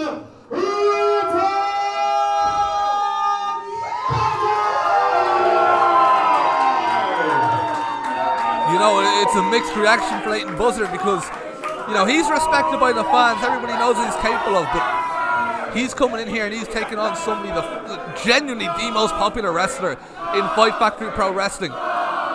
So, you know, he's going to have to deal with that. He's going to have to deal with effectively stepping into enemy territory, which some may deem that to be unfair, but that's just what happens when you go up against, you know, somebody as popular as CBL in front of the same fans who've gone on the same journey as CBL, who've watched him grow from a tag team wrestler, somebody who this time a year ago he was commentating with me at one point, you know, and now he's there on the biggest stage of them all against Leighton Buzzard, our new Irish Junior Heavyweight Champion. And I genuinely am speechless. I don't know what to say. I don't know how this is going to go.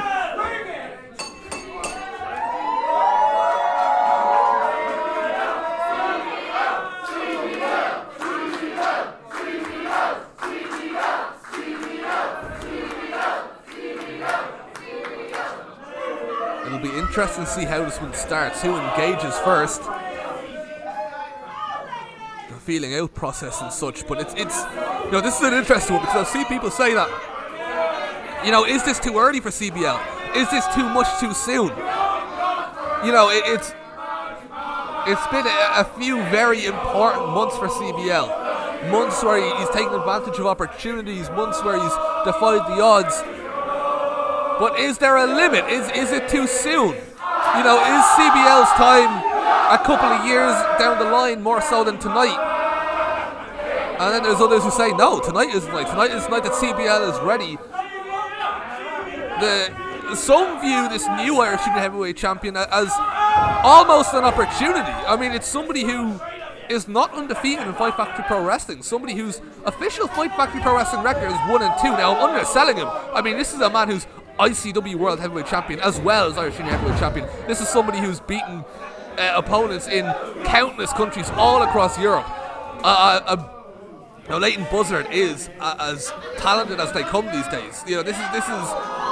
If you beat Leighton Buzzard, you know that's a serious claim in itself. But you beat Leighton Buzzard for the belt, it's, you know, a whole other level. But you know, Fabio was here since the start of his career, and he knows the competition inside and out. He knows every opponent. He studies every opponent. He trains, you know, alongside, you know, a lot of these opponents, and he identifies their strengths. He identifies their weaknesses, and he comes up with game plans. And Fabio knew how to adapt himself to every fight and push through everything and get what he needed to get from it in order to beat whoever he needed to beat.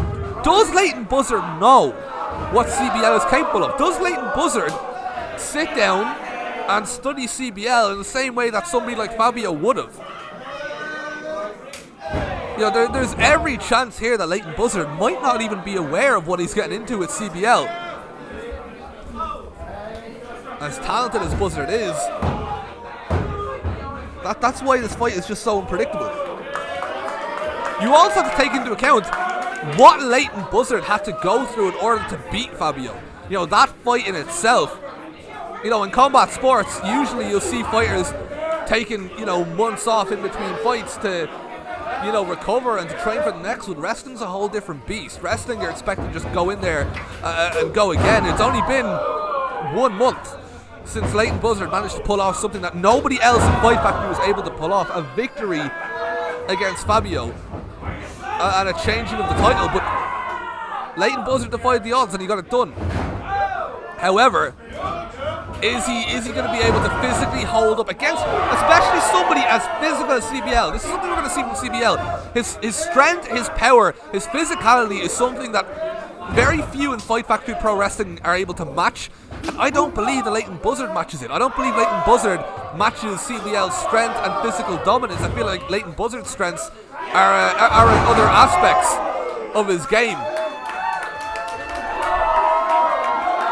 But of course, it's Leighton Buzzard. He'll know how to tailor this fight to his own strengths. But if CBL can get the upper hand, like we're seeing here, and he's given the opportunity to use his strength and use his power, you know, Leighton Buzzard could be in trouble, but he's not in trouble now. He lands on his feet and a drop kick sends CBL down into the middle rope. We've seen this a lot from Leighton Buzzard. That knee into the upper back neck area. It did a lot of damage to Fabio. It's one of the big reasons why he holds that belt now.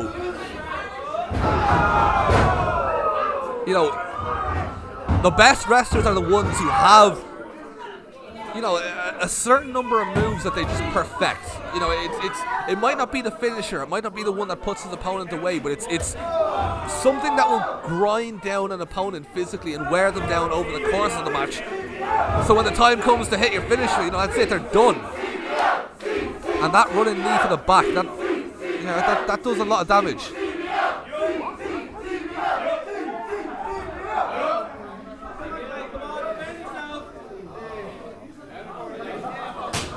Oh, I don't even need to commentate that one.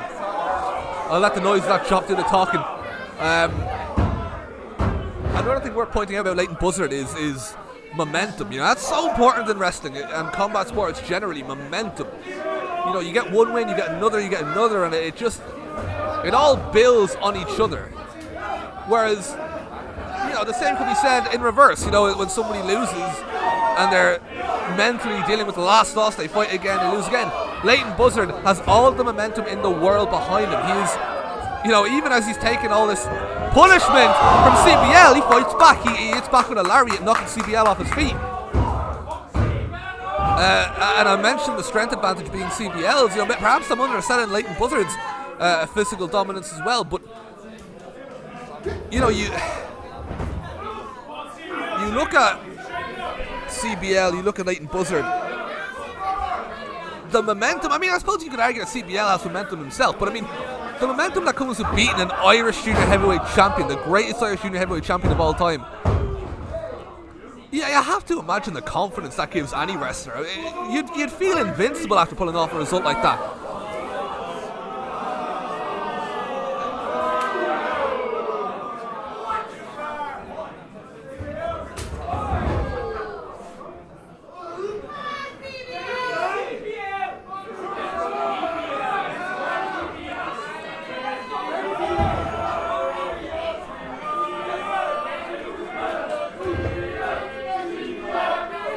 Both men very evenly matched so far, which is a real testament to CBL because he's yet to make that. Again, that's the need I'm referring to, but CBL counters it.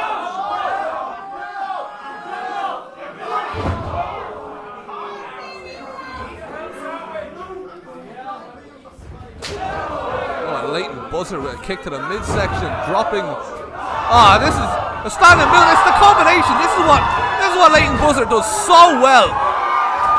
Those combinations. You think he hits one and he's done, then he hits another and another, and it just, it's what Leighton Buzzard does better than anyone else. It's why he's holding that belt. Those combinations against Fabio were absolutely devastating.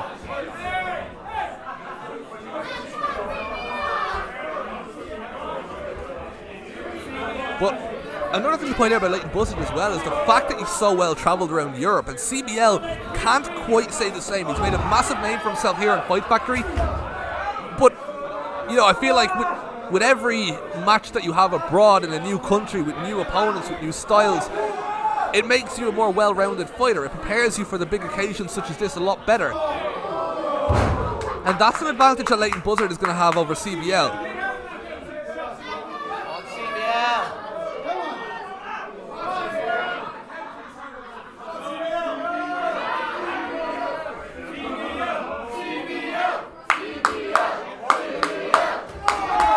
CBL with a forearm to Leighton Buzzard, but Leighton Buzzard now punishing him with about 5 or 6 in return.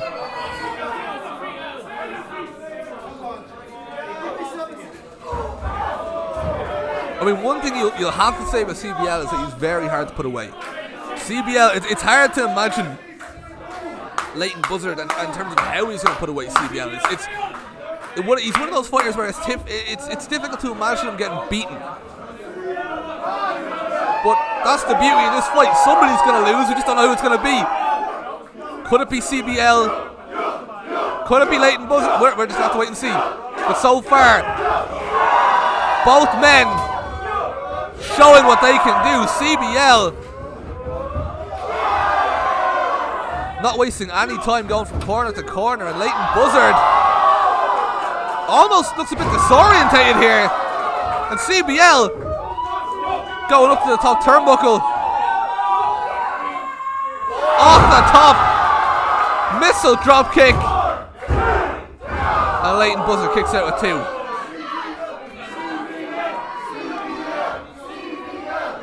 Oh, these fans believe that this is CBL's night tonight.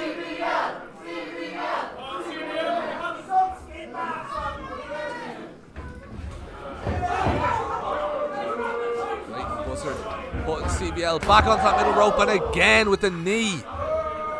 And now a kick to the head. This is dangerous. Oh, but CBL, I was going to say, he may have gotten hit with that missile drop kick off the top, but he kicks out at 2, and the reason he kicks out at 2 is because he managed to get back up onto his feet and wasn't hit with that 450. That is the final nail in the coffin for anyone who fights Leighton Buzzard, is that 450 off the top. That's what put away Fabio, and I feel like you can say that's what will put away CBL if he manages to hit it, but it's getting CBL into that position where you can hit it. That's where the real struggle is for Leighton Buzzard, and super kick gets caught.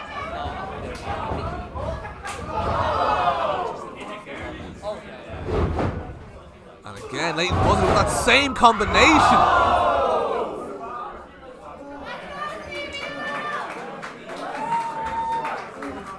He's so dangerous when he hits that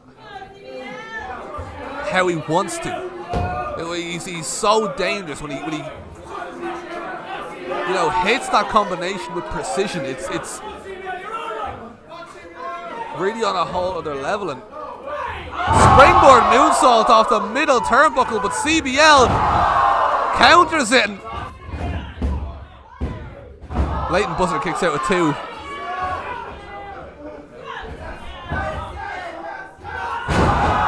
CBL not giving up, that's going to be important. He's going to need to keep at Leighton Buzzard. Don't waste any time. If Leighton Buzzard kicks out with 2, don't give him a second to breathe. Now it's easier said than done because obviously that requires a lot of physical energy, but that's what CBL has. That's one of his greatest strengths. He's very durable over the course of a fight, and he's very, people talk about the gas tank of a wrestler, you know what I mean? CBL, he can go for the whole half hour. Physically, he's a very impressive wrestler. And it's just interesting seeing how these two match up. The exchanging of strikes back and forth.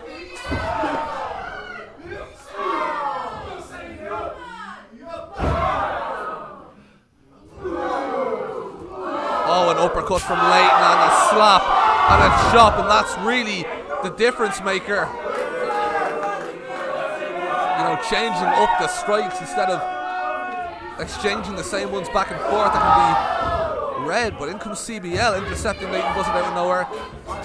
And now Leighton Buzzard with a super kick.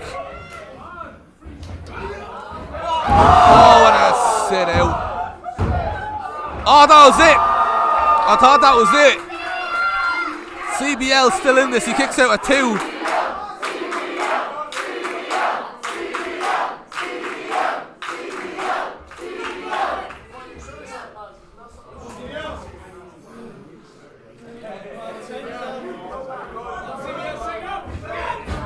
Leighton Buzzard again into that upper back neck area of CBL, and again, and there's really not many that CBL can take of this. If he takes too many,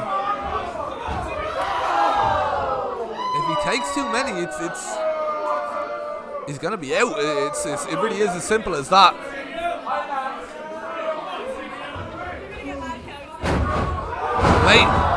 Leighton Buzzard caught with that drop kick out of nowhere. And now the Uranagian. It's not enough to put Leighton Buzzard away. CBL thought that was it.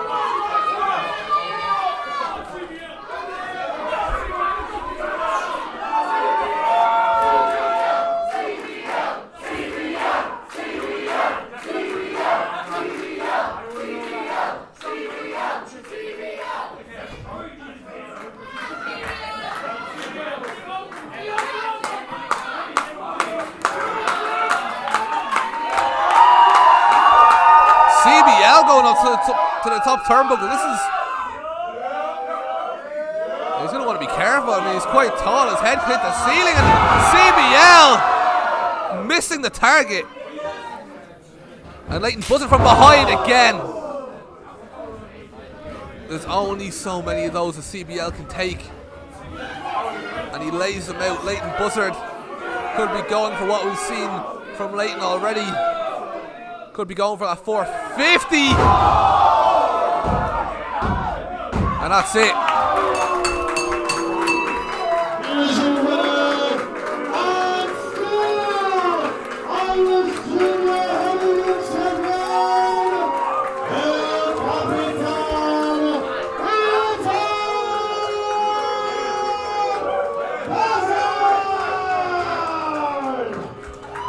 Well, that was test number 1 for Leighton Buzzard. I mean, that was to determine whether Leighton Buzzard is a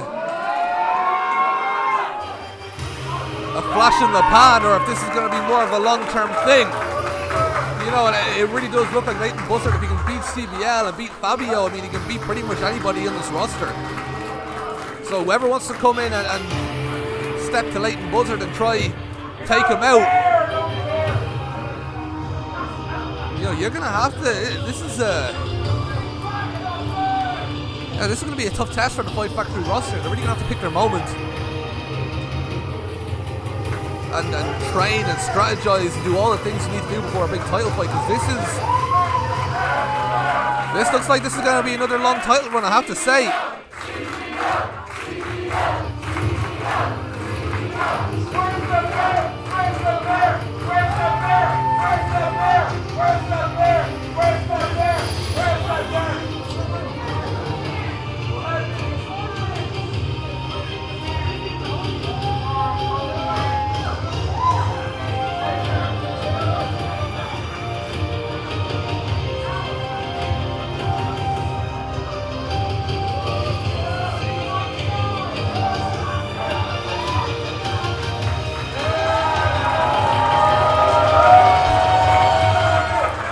Well, there's going to be a lot of respect shown here from Leighton Buzzard to CBL. I don't think, again, I said at the start, I don't think Leighton Buzzard was ready for CBL. I don't think he understood what CBL brings to the table.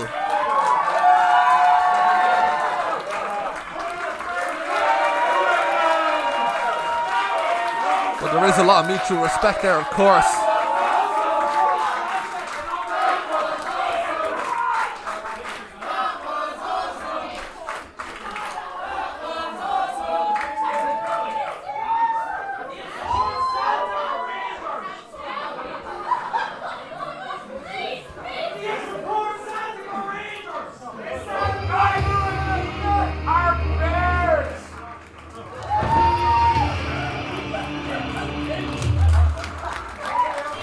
Thanks as always for joining us for episode 26, and we will see you at episode 27 very shortly.